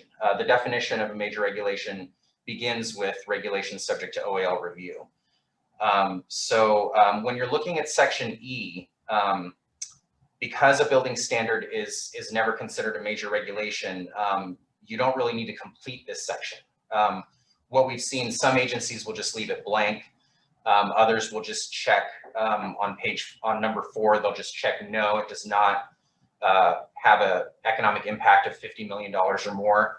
As an example, the Energy Commission in some of their 399s I've seen in the section where it says, will the regulations subject to OAL review have an economic impact of 50 million or more? The Energy Commission will sometimes just check no, and then they actually highlight subject to OAL review as a reminder that the building standards, you know, in this case for part 6 of the Title 24, the Energy Code, are not subject to OAL review and are not major regulations. And then the rest of the section E is just left blank.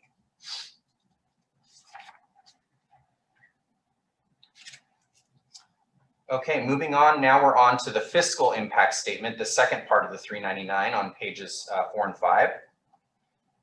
All of these fiscal impacts, including local government, state government, and federally funded state programs, would result in a cost or savings that affect the overall state budget, which is one of the reasons why the Department of Finance, you know, scrutinizes this section. And these are sections that, if they're indicated on the 399, that would have a cost or savings to California, would necessitate the Department of Finance's concurrence and signature. And again, that's covered in the State Administrative Manual. I've got the sections listed up there. There's some good information there. All right, and that concludes my presentation, and I'm happy to answer any questions. Kevin, would you like to mention that about the current update process? Oh yeah, at thanks, CUF Laura. and- Yeah. And what's going on? Yeah, so some of you may have heard the Department of Finance is in the process of updating the 399 template and the associated SAM sections that you know, kind of instruct how to complete a 399. And I think they solicited comments on that last month, like in early September. And they just reached out to whoever agencies were on their mailing list for feedback. So we, you know, gave them some comments, but we haven't heard back from them on any kind of an ETA on when they're going to update that Form 399 and SAM sections. So we're kind of just waiting like everybody else. So currently the 399 template that is posted on the Office of State Publishing's forms directory page, that's where we get the 399 template because it is not ours. Is, I believe the revision record is October of 2019. So that's the 399 template that we're using, and that's the current template for California. All right. Cool. I don't have any other questions, so I will go ahead and launch the quiz. Sweet.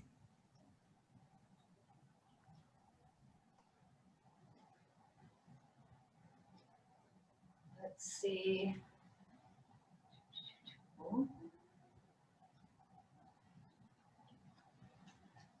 Okay. So Kevin, you might want to clarify as you see the answers to this poll. So which is more detailed? This is a tricky one. They're both very detailed, but That's probably why there's confusion. yeah. So I took the answer from one of your slides. Okay. So I think it's because if it's regarding the economic and fiscal impact information, the more detailed document would be the 399 and the attachments, yeah, right? Oh, Yeah. okay. Because again, the NOPA and even some sections of the ISOR, but mainly the NOPA, summarize elements that are more spelled out in the 399. And I think one of the reasons that the NOPA requires that is a lot of time, I think in most cases, the NOPA is the document that's posted on the website and it's included in the OAL register. But the 399 is usually not posted online. and not included with the NOPA in the register. So again, it's a summary of what, would be available to the public in the 399 if they requested it. But there's nothing in law and regulation that requires the 399 be posted. So the NOPA is kind of the public's tool to like figure out what the regulation's all about and what kind of an impact it would have. Fabulous. Good job, everybody. Okay. No questions? No other questions? All right.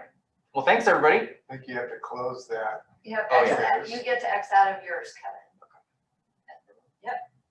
All right. That's it. All right. Well, now Beth Maynard's going to take over. Thanks everybody. Can you You gotta click in the field there. There we go.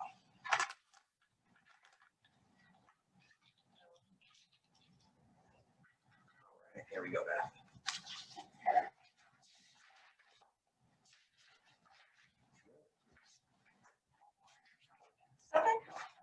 Good job.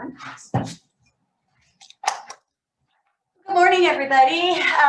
I'm Beth Maynard. I am the Architectural Associate with the Building Standards Commission.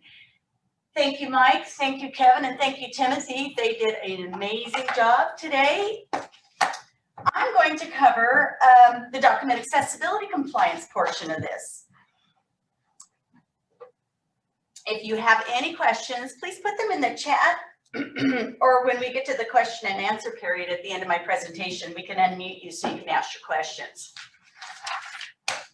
Document accessibility compliance. When it comes to our website and the documents that get posted there, they are required to be accessible per California state law. The goal is to make the documents available to the blind or visually impaired to be able to be read by the assistive technology, i.e. like the screen readers. In your binder, there are copies of all the documents necessary for the submittal packages. We also added instructional templates to the express terms and the initial statement of reasons. Hi, I tried to get that out 3 times fast. In the next day or so, we will send out our newest Word document templates to those who still need them. Please let us know if there's any other documents that you might need. So listed here are tools that are available to assist you with compliance for your documents. One is the website for the Department of Rehabilitation. Oh my goodness, hello. There's that, we skipped that slide, why documents need to be accessible, and there's your government code and information necessary, hello. Here is tools to assist you with compliance. And so one is the website for the Department of Rehabilitation. The other is for the WCAG standards and the accessibility requirements for your website. You can use the built-in tools that come with Word and PDF, but remember these tools only check about 30% of the document's issues. Other 70% have to be manually checked, and you can use your screen reader and color analyzer to help with that. NVDA is a great tool to use to listen to your documents prior to submitting to us. This tool really helps to identify any issues that may not be easily identifiable. The document checklist. Here's a document checklist. It's another very useful tool that the BSC staff uses internally to manually check the accessibility compliance of your documents. This document is an interactive tool we use within our office, but unfortunately, we're unable to make it interactive outside of our office. But in your e-binders, we have added a hard copy of the checklist and the resource document that provides more information in each of the components. This tool takes you through all the necessary steps to check for compliance. The structure of your document is reviewed for the tags, headings, reading order, bookmarks, tables, graphics, layout, format, color contrast, links and how they're read, title, and finally the language of the document. This is a very thorough checklist which is available to utilize for your accessibility checks prior to submitting to us here at BSC.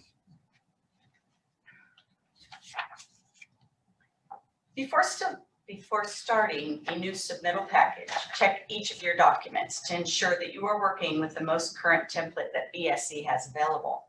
In the bottom left corner is of the document that has the revision date, and I've got it highlighted up there.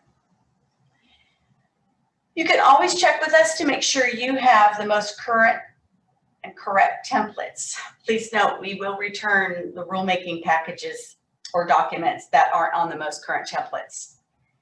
We have formatted all our document templates to be similar and consistent for all cycles, your initial 45-day and the final. Note that the heading shown here remains as heading level 1. We have made our documents really easy to fill out. Click or highlight the gray sections and add the information. Or if you copy and paste, make sure that gray section is highlighted before you paste your information. Only copy the content into the form fields. Please don't copy the complete title from another source document. That tends to mess up the accessibility in the headers. Laura Mills is going to demonstrate to you paragraph markers and what it means to not override any paragraphs. And let's see, I have to stop sharing, right? Yes, please. Oh my goodness, what have I done?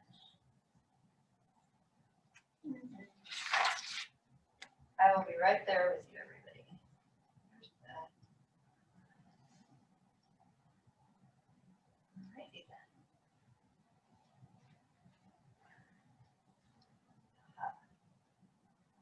Share screen.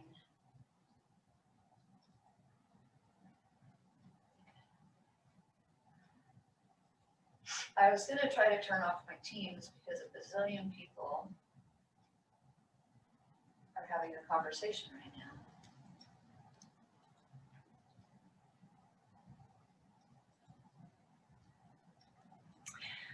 We will be with you momentarily.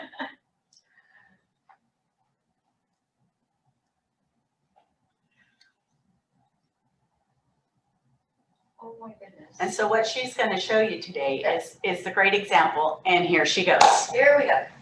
Okay, so you want to turn on your paragraph, your show hide paragraph marker, because this will allow you to see the paragraph markings that you do not want to overwrite. So we have these all formatted as heading 1 already. If you were to overwrite the paragraph marker, that could reformat it as something other than paragraph 1, heading 1. So you don't want to do that. So you want to click in the form field that we have set up and type in your information.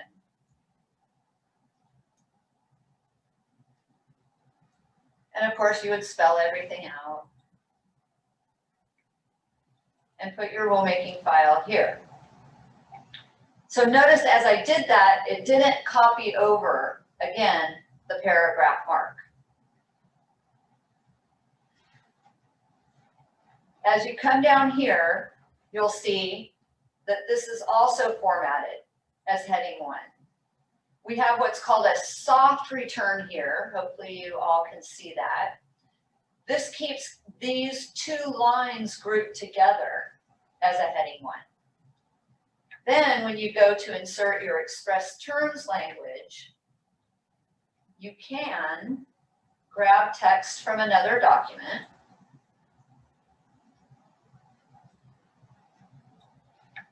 copy it, and then again, make sure you're not copying over here, and paste. This keeps it in the template format. This is formatted as normal. You can see what your formatting is up here, and formatting is normal. And that's how you do the copy and paste and not copy over our formatting. And back to you. Thank you, Laura. On the bottom there. Yeah. Share screen. Yep.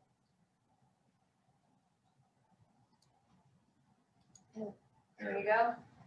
And go to the one that's that one, yes. Phew. All right. Again, thanks. For the express terms, we've added 2 legends that reflect different parts of the code. Remember that you need to use only one of the 2 legends, whichever one is applicable. And the difference is you can tell that parts 2, 2.5, 3, 4, 5, 9, or you have your other codes, part 11 and such. So just make sure you delete the other legend and the highlighted note that's right there. Do not paste a legend from another source document or old template. Last cycle, there was a lot of copy and paste occurring, and that tends to mess up the accessibility of these documents. So when you get to this portion of the express terms, input your information for each item, chapter, and section numbers. Be sure to keep the format as shown here. All these are heading level 1 and do not change. The express term language is formatted as normal. You can copy and paste from another source document as long as you paste inside that gray highlighted section and only copy and paste the content, like Laura showed you earlier. What we recommend is to copy and paste this section over and over in your document, as shown here. This helps maintain the same format. It'll be a little more work, but it helps to keep the document accessible.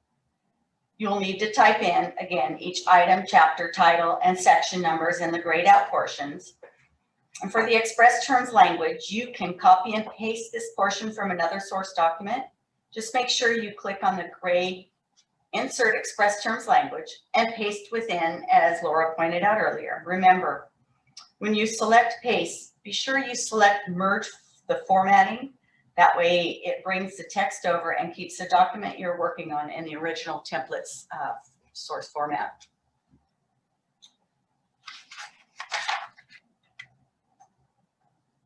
This is another, before you start to copy and paste, you can set up your Word document for paste options.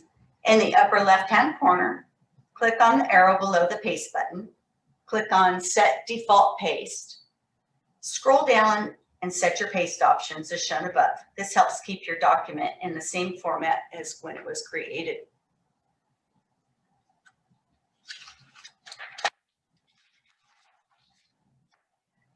So for those additional 15 and 45-day comment periods, when there will be double underline and double strike through on your express terms, please note the screen readers do not recognize the double underline.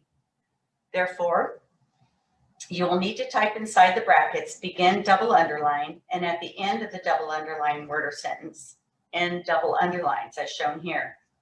But for your documents, you could use the black font instead of the red like I have here. Now we'll move on to the ISOR, the initial statement of reasons. This is similar to the express terms regarding how to add the information. Again, please do not copy and paste complete title from another source document. Again, that tends to mess up the accessibility and or the headings.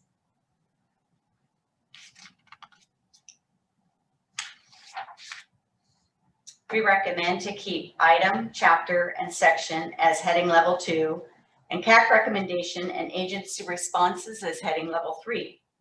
Your description, recommendations, and responses should all be as normal font.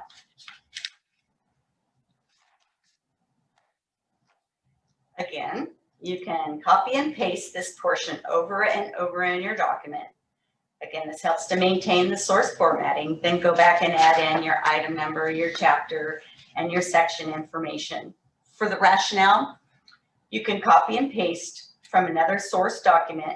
Just again, make sure that you are clicked in the gray highlighted area before you paste. This way it brings the text over and keeps the document you're working in the original template source format. Another example of how we would like you to keep the headings and the text to remain as we formatted them. And you'll find in your e-binders that we've added these, the express terms and the eyesore, we've added these little details for you to use when you're setting up your documents to help remind you of what we need. For lists, lists are where we see a lot of issues. If you copy and paste information from another source document, please only copy and paste information necessary for the insert statement under A, B, C, and D. We'd like to try to keep this in a list format. Before you paste the information, select the gray highlight. Seems like I'm going over this over and over and over. You probably do. I apologize. When inserting your data and you have multiple paragraphs, please have soft returns. Laura will now demonstrate what soft returns are. Take it away, Laura. Okay, so you're gonna unshare. I'm gonna share, and this is gonna go way smoother this time. Hopefully. Okay, I swear. Share. Okay, so for a list to remain a list, it cannot be broken up by a hard return. So if your insert statement is more than one paragraph, you will need to use a soft return until you want to change to number B. Get you some sample text here.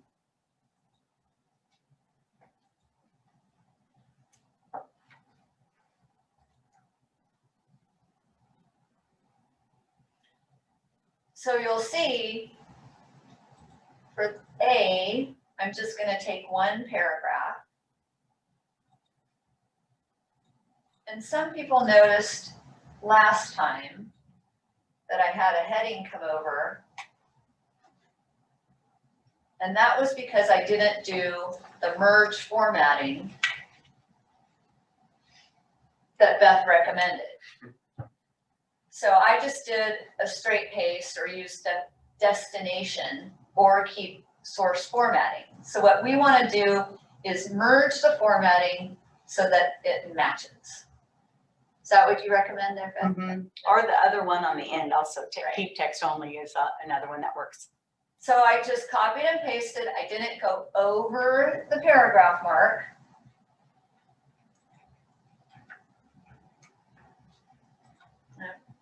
Not sure why that stayed shaded. Yeah, that's what I found today too. So you may have to go and unshade it yourself. Yeah, that has to do with the form field, and I will work on that before I send these out to you guys.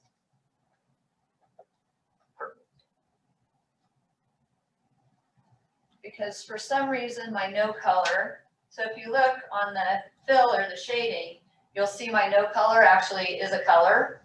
It's not white. But if you go over to the highlighter, that will take it away.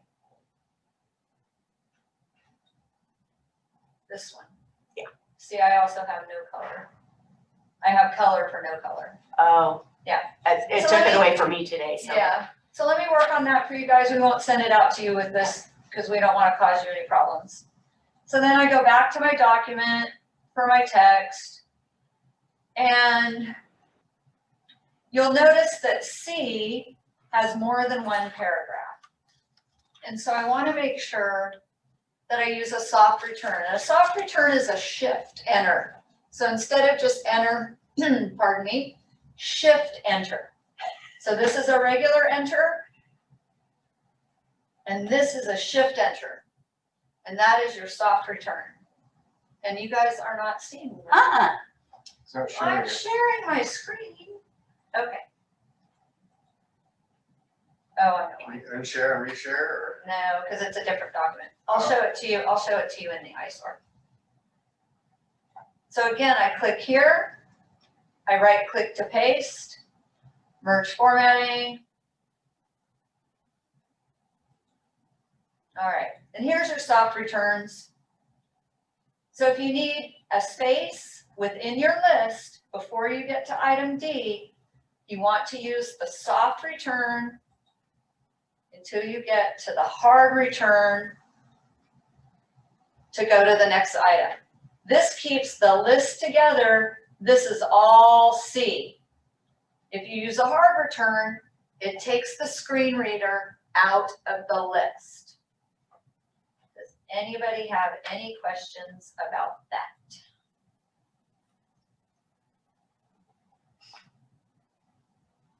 I am not seeing any questions in the chat, so you can go ahead, Beth. Thank you, Laura. Very nice. All right.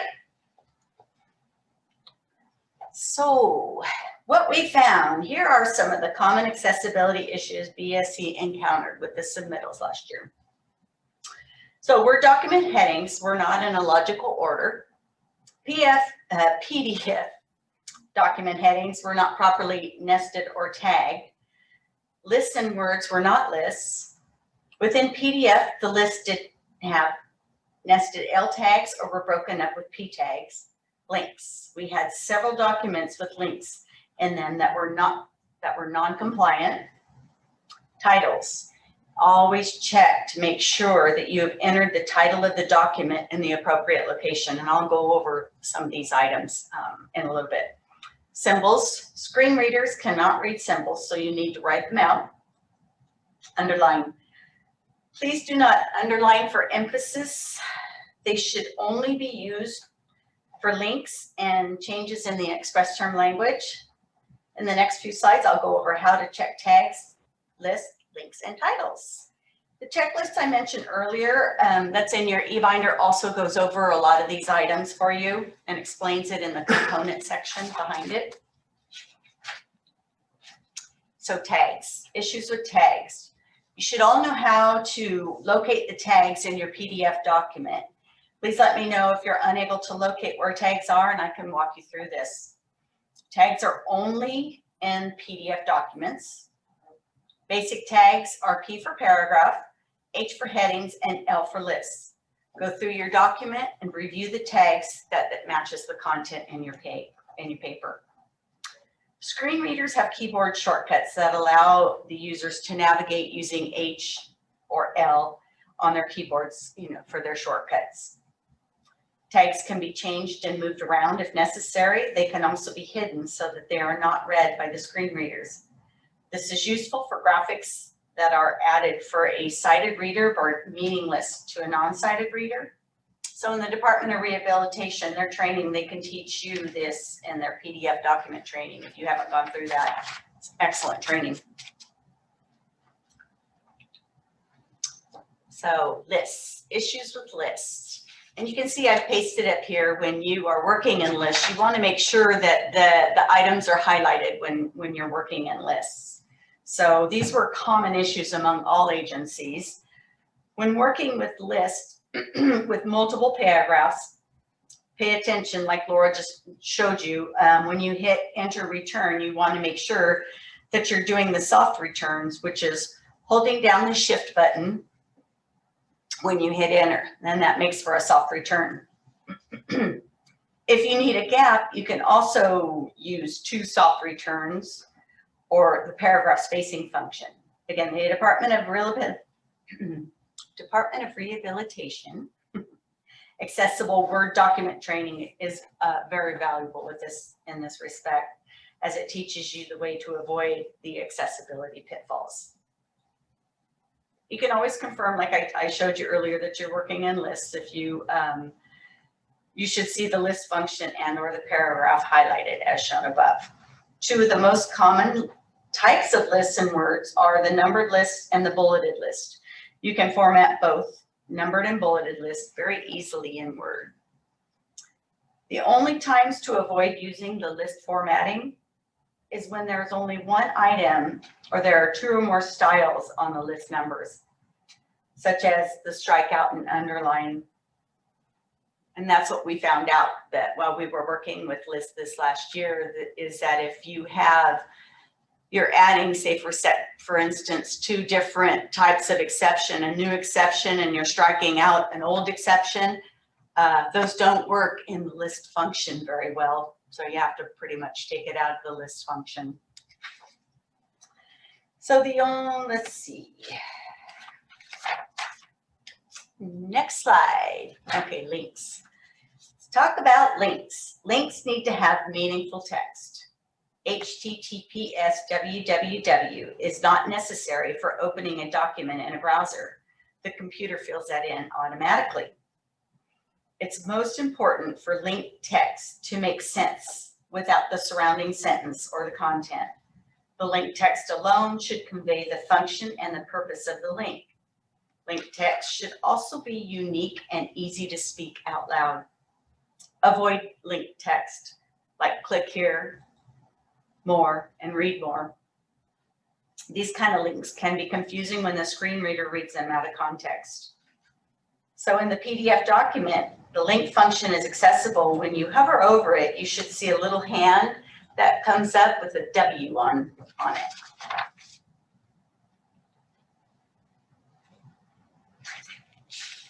You can do this in an existing document by unlinking the URL, then put the hyperlink on a meaningful part of the text. Be sure the old hyperlink is unlinked and the HTTPS www is removed so there aren't two links. Make sure it is blue and underlined. Make sure it goes to the right place if it is just code language and no one needs to go to the address. That didn't sound right. If it is just code language and no one needs to go to the address, you can put it in as a URL without the HTTPS www, and you don't need to link it, so it's just text. Okay, so these are about the titles. So many times we receive documents where we had to add the titles back into Word. And where we do this is you go to File, click on Information, and then click on Properties. This will open up the little box as shown here. The title should consist of the agency name, the rulemaking number, the document name, and the Title 24 codebook that you're working in. And so for your PDF titles, a lot of times the title in PDF never uploads itself. So you'll have to add it back in and you right click on your PDF document, click on the document properties and add the title of the document. Then when you're doing your accessibility check, it will always show as failed. Right click on title failed and select fix. And this will fix it and show it as passed.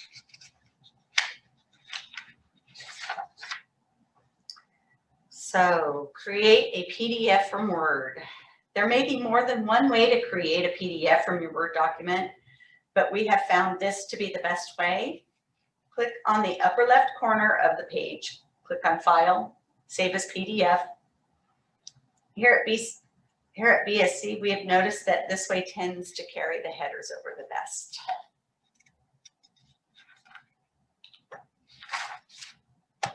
To check for accessibility in your PDF document, you want to run the accessibility checker. Look at the tools on the right-hand column. If the accessibility is not shown, go to the top left corner of the ribbon, click on Tools. Within Tools, you can scroll down to find the accessibility. To place the accessibility button within the tools on the right-hand column, you can click on Accessibility, then drag and drop over there. Then you to check the okay, slow down. To check your PDF document to make sure your document is accessible, click on the accessibility in the column on the right, click on Full Check. This should open up the dialog box as shown here. Then click on Start Checking. This should do a complete accessibility check for your PDF document. This is an example of one that you don't want. The red X's are accessibility fails. Some are easy to fix. Some are not so easy. Again, the Department of Rehabilitation Training can help you if you're not familiar with document remediation. What you do want your document to look like is this. This is another example of an accessibility check. When you have what's shown here on the screen, this is a pass. Most oftentimes, title will show as failed. If you've added the title to your document, again, you can right click and fix. You can do a manual check for logical reading order to make sure that your document is correct reading order. We do receive color in the document, mainly red text. In those cases, you will need to do the check by the color analyzer. Sometimes pictures with color graphs are arrowed items. Now Laura will run another poll. We can answer any questions that you may have. Wow, that was fast. I'm sure there might be some questions.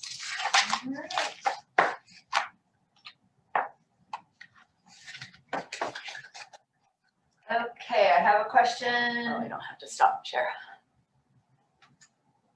Crystal says, should we also use the soft return in the eyesore justification? So Crystal, the soft return is for lists. So if you have something that's an ABC, pardon me, an ABC or a 1, 2, 3, and you have multiple paragraphs within the text of that, then yes, you will want to use the soft return. A hard return breaks up a list.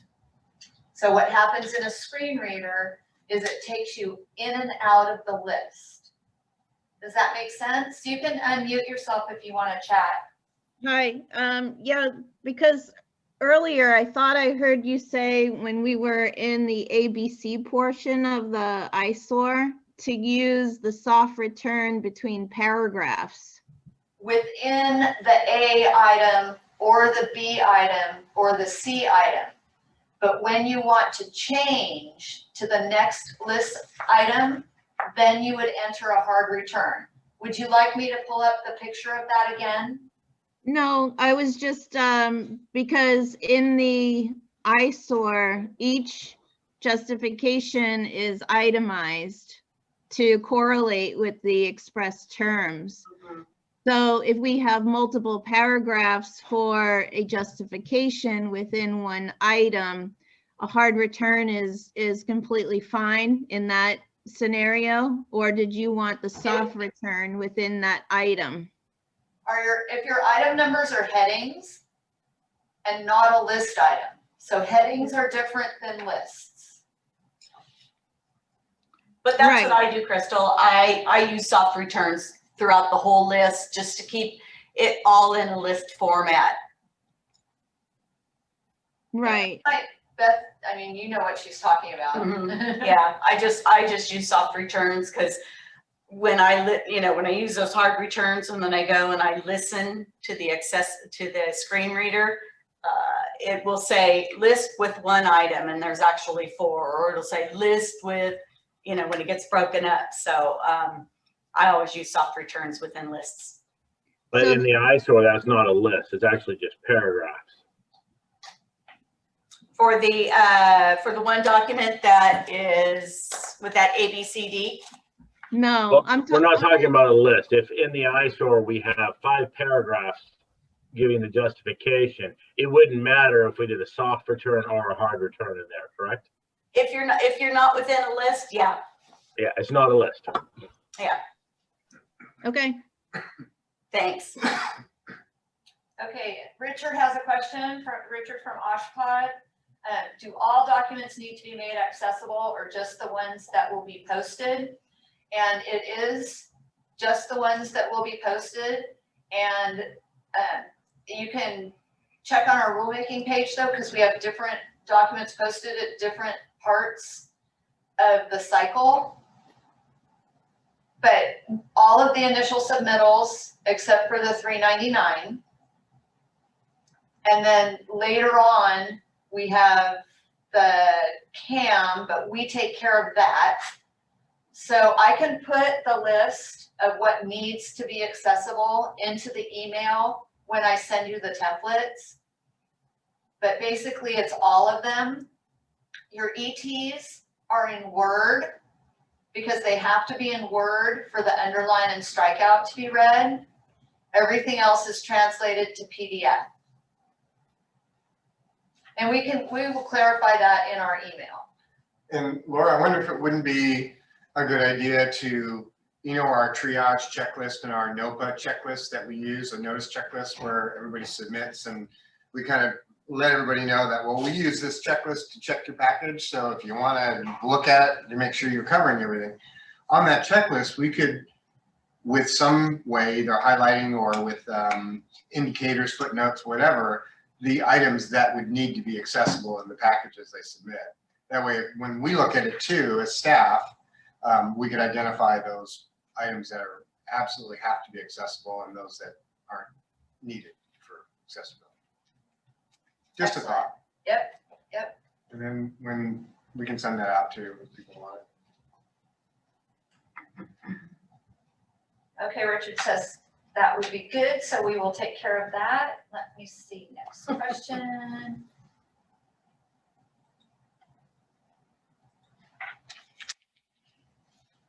Right, I do not have any more chat questions. I had- Let's do, I had one more question. okay, go ahead, Crystal. So, in the eyesore, you had the CAC comments and then underneath it, agency response within like a heading. Do you want those deleted or removed for the initial, or just put like NA until the 45-day? What would I'm you sorry. like? I'm sorry. okay. She's talking about the eyesore and how we have the CAC response. What do we want? What kind of information do we want underneath that? Do you want them to remove that for the initial submittal until after the CAC? Yeah, I mean, that's fine. Otherwise, it's just a heading blank, you know, and people will ask about it. So yeah, it would be something that could be added in post CAC, just for the purpose of identifying your response to each of the CAC recommendations. Thanks, Mike. Sorry, I was distracted there.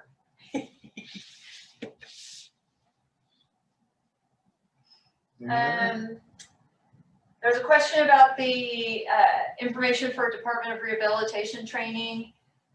There's a link, I believe the link is active in your e-binder on the slide about tools at the beginning of Beth's section. That link should be live. She's going back to it.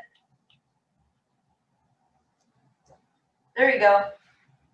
So right there, if you click on that, that'll take you to DOR's website to get the training. And they also have some really valuable notes and points that that are good to help you with creating your accessible document. Yeah, and you can download their stuff. It's all public access. And it will help you for the 70% of issues that aren't checked by the accessibility checkers. Yeah. And our WCAG checklist, our in-house checklist that we use when we're checking in your documents will also be very helpful. You'll notice on that tab of your e-binder, it's very extensive. And what was done was that for us, it's interactive. We can click on a link that takes us to the reference document that tells us what the WCAG standards are with screenshots and everything. For you guys in that binder, it's just the big old document. But if you look at the sections, you should be able to find what you're looking for. You see there on the left-hand column, your Roman numerals. Hello, my mouth is not working today. Okay, Your you've done Roman a lot of numerals talking. there on the left should coincide with the resource document behind this to explain each parts.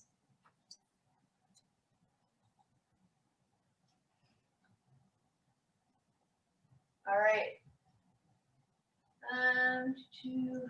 A question about when the video is going to be available. I'm hoping I will get this done by Friday, but it might be early next week. I'm actually out of the office tomorrow. And then will it allow moving through it? I haven't ever looked at one of these before. I know that we have videos of our commission meetings. So when I send you guys the link to it, I will let you know if I'm gonna just send you the MP4 or if I'm gonna post it to YouTube. That's still to be determined.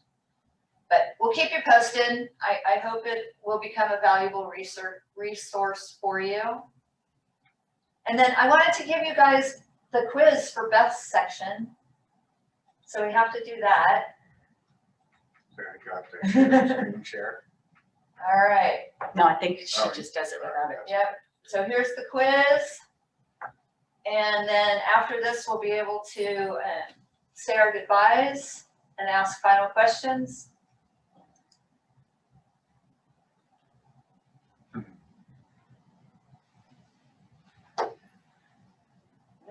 So we're gonna have to clarify this on that.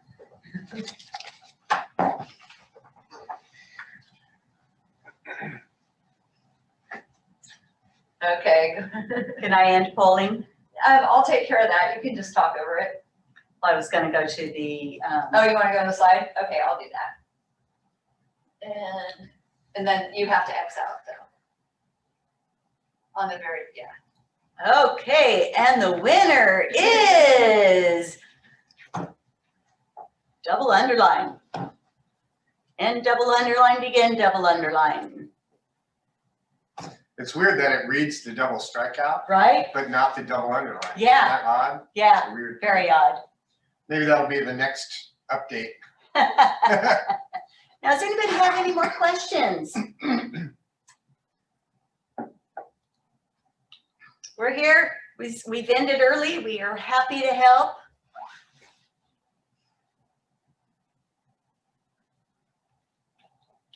Mike, do you wanna sign us off? Sure. All right, well, that pretty much ends the presentation for this cycle, although I'm sure everybody is still a little bit unsure, No, and I didn't. that's okay, I'm not gonna touch it. All right. A little bit unsure and perhaps a little intimidated about the number of things, especially for the accessibility. And just know that we're all in the same boat. This is something that we're all kind of subjected to, and I think it's a learning curve. As we get through this, we'll get better, and it'll become smoother and more of a normal process for us. So appreciate the effort and the willingness to help us get your documents in the condition for accessibility and just for the cycle in general.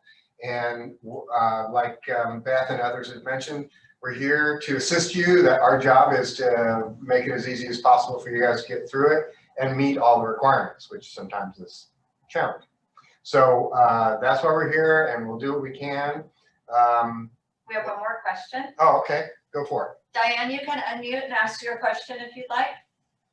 Thanks. This is Diane Gould from DSA again. I had a question for Mike. This was something we were discussing as we're kind of prepping for our rulemaking package. Earlier, we talked about the cases where you would remove model text and continue to remove model text. What about a condition where model code has removed something, but we want to keep that provision? So instead of it being model code, then it becomes our amendment. Yes. And that the question I wanted to ask is that a fiscal, is that eligible to be considered a fiscal impact for the 399? I don't have a good example of exactly what Well, that might be, but we were just kind of talking over some different scenarios. So have you run across that, or can you well, you know, I think the fiscal element of it is more dependent on what the topic is, you know, what you're addressing or what's being considered for that.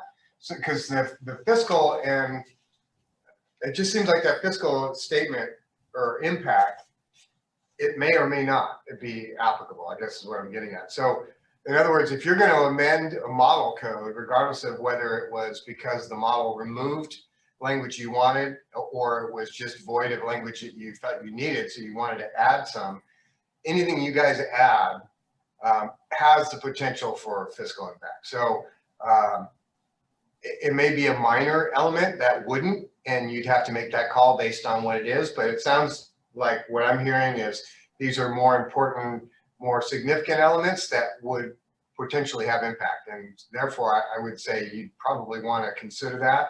And one of the things you can do is, I think you can use the concept of us adopting model code and not having to do fiscal analysis on the model because it's mandated in law that we adopt these models every 3 years, and that the language that you're adding was in a prior model and is now being added by amendment because the model removed it, and therefore, you know, it has the same impact as it did previously. It's just now an amendment for OSHPD as opposed to being part of the model code.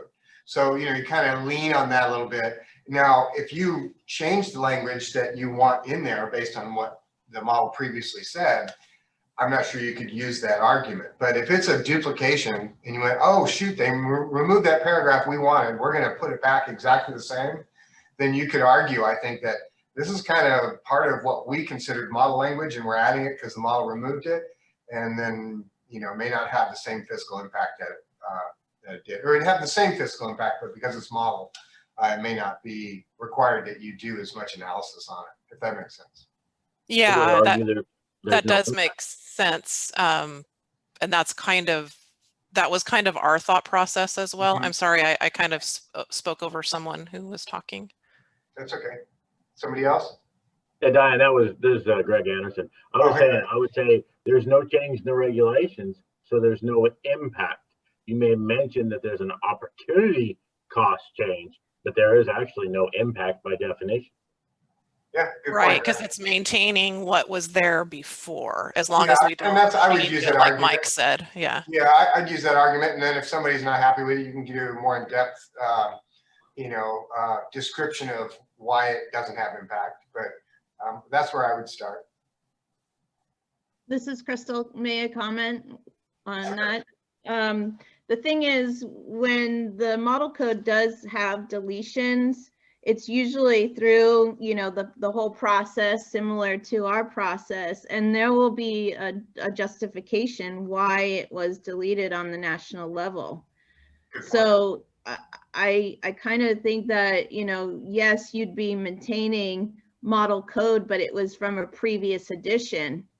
Exactly. And you'd have to justify why you would be either more or less restricted than the current model. And excellent point, Crystal. And perhaps that would be the way to approach it in those situations. In other words, like Crystal mentioned, go to the ICC source information for the rationale or reason why they removed it, and then counter argue that in your ISOR that although the model, you know, proposed removal because of XYZ, OSHPD sees the need for this and therefore is adding it back, and the impact would be XYZ. So you know, you can kind of go about it that way too. But that's a good point, because they will provide language in as to the reason why the committee's recommended the removal of something. And that should And happen. this is Greg. I would say that you definitely have to put in the justification because you were putting in a change. And so Right. that is, I would say, a requirement. But as far as a fiscal impact, there's no change. But you still need the justification. Right. Good point. Hi, this is Emily Withers. Am I allowed to speak? No way, Emily, you can't speak. My question is sort of related to Diane and Greg's comments and Crystal's comments, but it has to do with the model code. For example, in the NEC, they added a requirement for surge protective devices. So it's new for new construction. Mhm. Do we have to disclose an impact with that? There is a fiscal impact because it's a new requirement. But we can't identify every single new requirement in the model codes and put some fiscal impact with it. You're right. And that's why I typically will recommend that there's statements that we've used in our rulemaking related to those conditions that say basically that, well, this may have an impact because it's part of the model and that was adopted by mandate in the current requirements in law, that it's part of the new model and therefore is not subject to the review, the same fiscal impact that your amendments have. So, Kevin has a comment on that too. okay, yeah, Kevin, why don't you chime in? You're more experienced in that. Hey, everybody, can you hear me? Yes.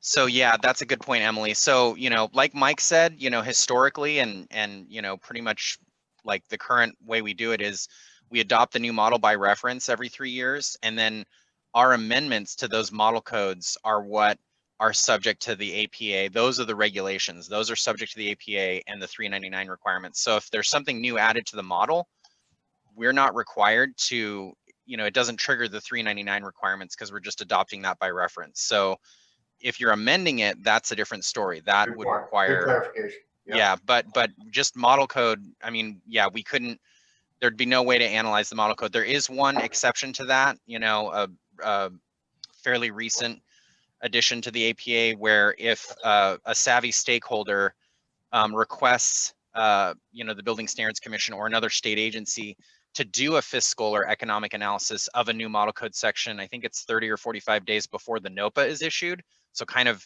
in the pre-cycle phase of that triennial, then you would be required to do it. But aside from that, you don't do a 399 on new model code changes. Thanks, Kevin. Does that answer your question, Emily? Yes, it does. We'll have to preserve that Yeah. because that's a very important point. Mhm. Yeah, I agree. Excellent. And if you look in the government code, there's a statute that exempts it from the fiscal analysis. Yes. On the eyesore, but not on the 399. This was a point that I brought up in that 399 stakeholder meeting with Department of Finance, and they pretty much wanted everything filled out, even if it's a gross misestimate. Well, that's up to the Building Standards Commission. That's a discussion that will be continuing on, but as I think as it is right now, we move forward the way it's always has been. And Emily, I think we in the past have in the 399, and Kevin, you can chime in if I'm inaccurate in this, but I believe we, in certain locations where it specifies national standard, I can't remember exactly what it says, but there's a location where we plug in a statement that basically says what I said before, is that this part of model code may have impact, but isn't going to be reviewed because it's part of model. I think, yeah, I know there's a lot of places in the NOPA, I think, and maybe the ISOR that talks about like federal regulations, and the model codes don't really fall under that, but building standards law, says we have to adopt the most recent edition of the model codes. So again, like in your express terms, you're not showing the rest of the model code that you just adopt by reference that you don't amend. So, it wouldn't, the only information that the 399 and the NOPA and the ISOR reflect are what are in your express terms in ISOR. I think one thing that played into that, the discussions we're having with DOF that, like Greg said, are ongoing, is what happens when a state agency early adopts a model code that has yet to be formally adopted, like kind of like we do sometimes. Yeah, like with the tall wood provisions in the intervening. That's where we still need to get some clarification. But again, when we're just straight up adopting the new 2021 model codes, if you're not amending it, that has never required a 399 because you're just adopting it by reference. You're not amending it and triggering the requirements for a regulation, pursuant to the APA.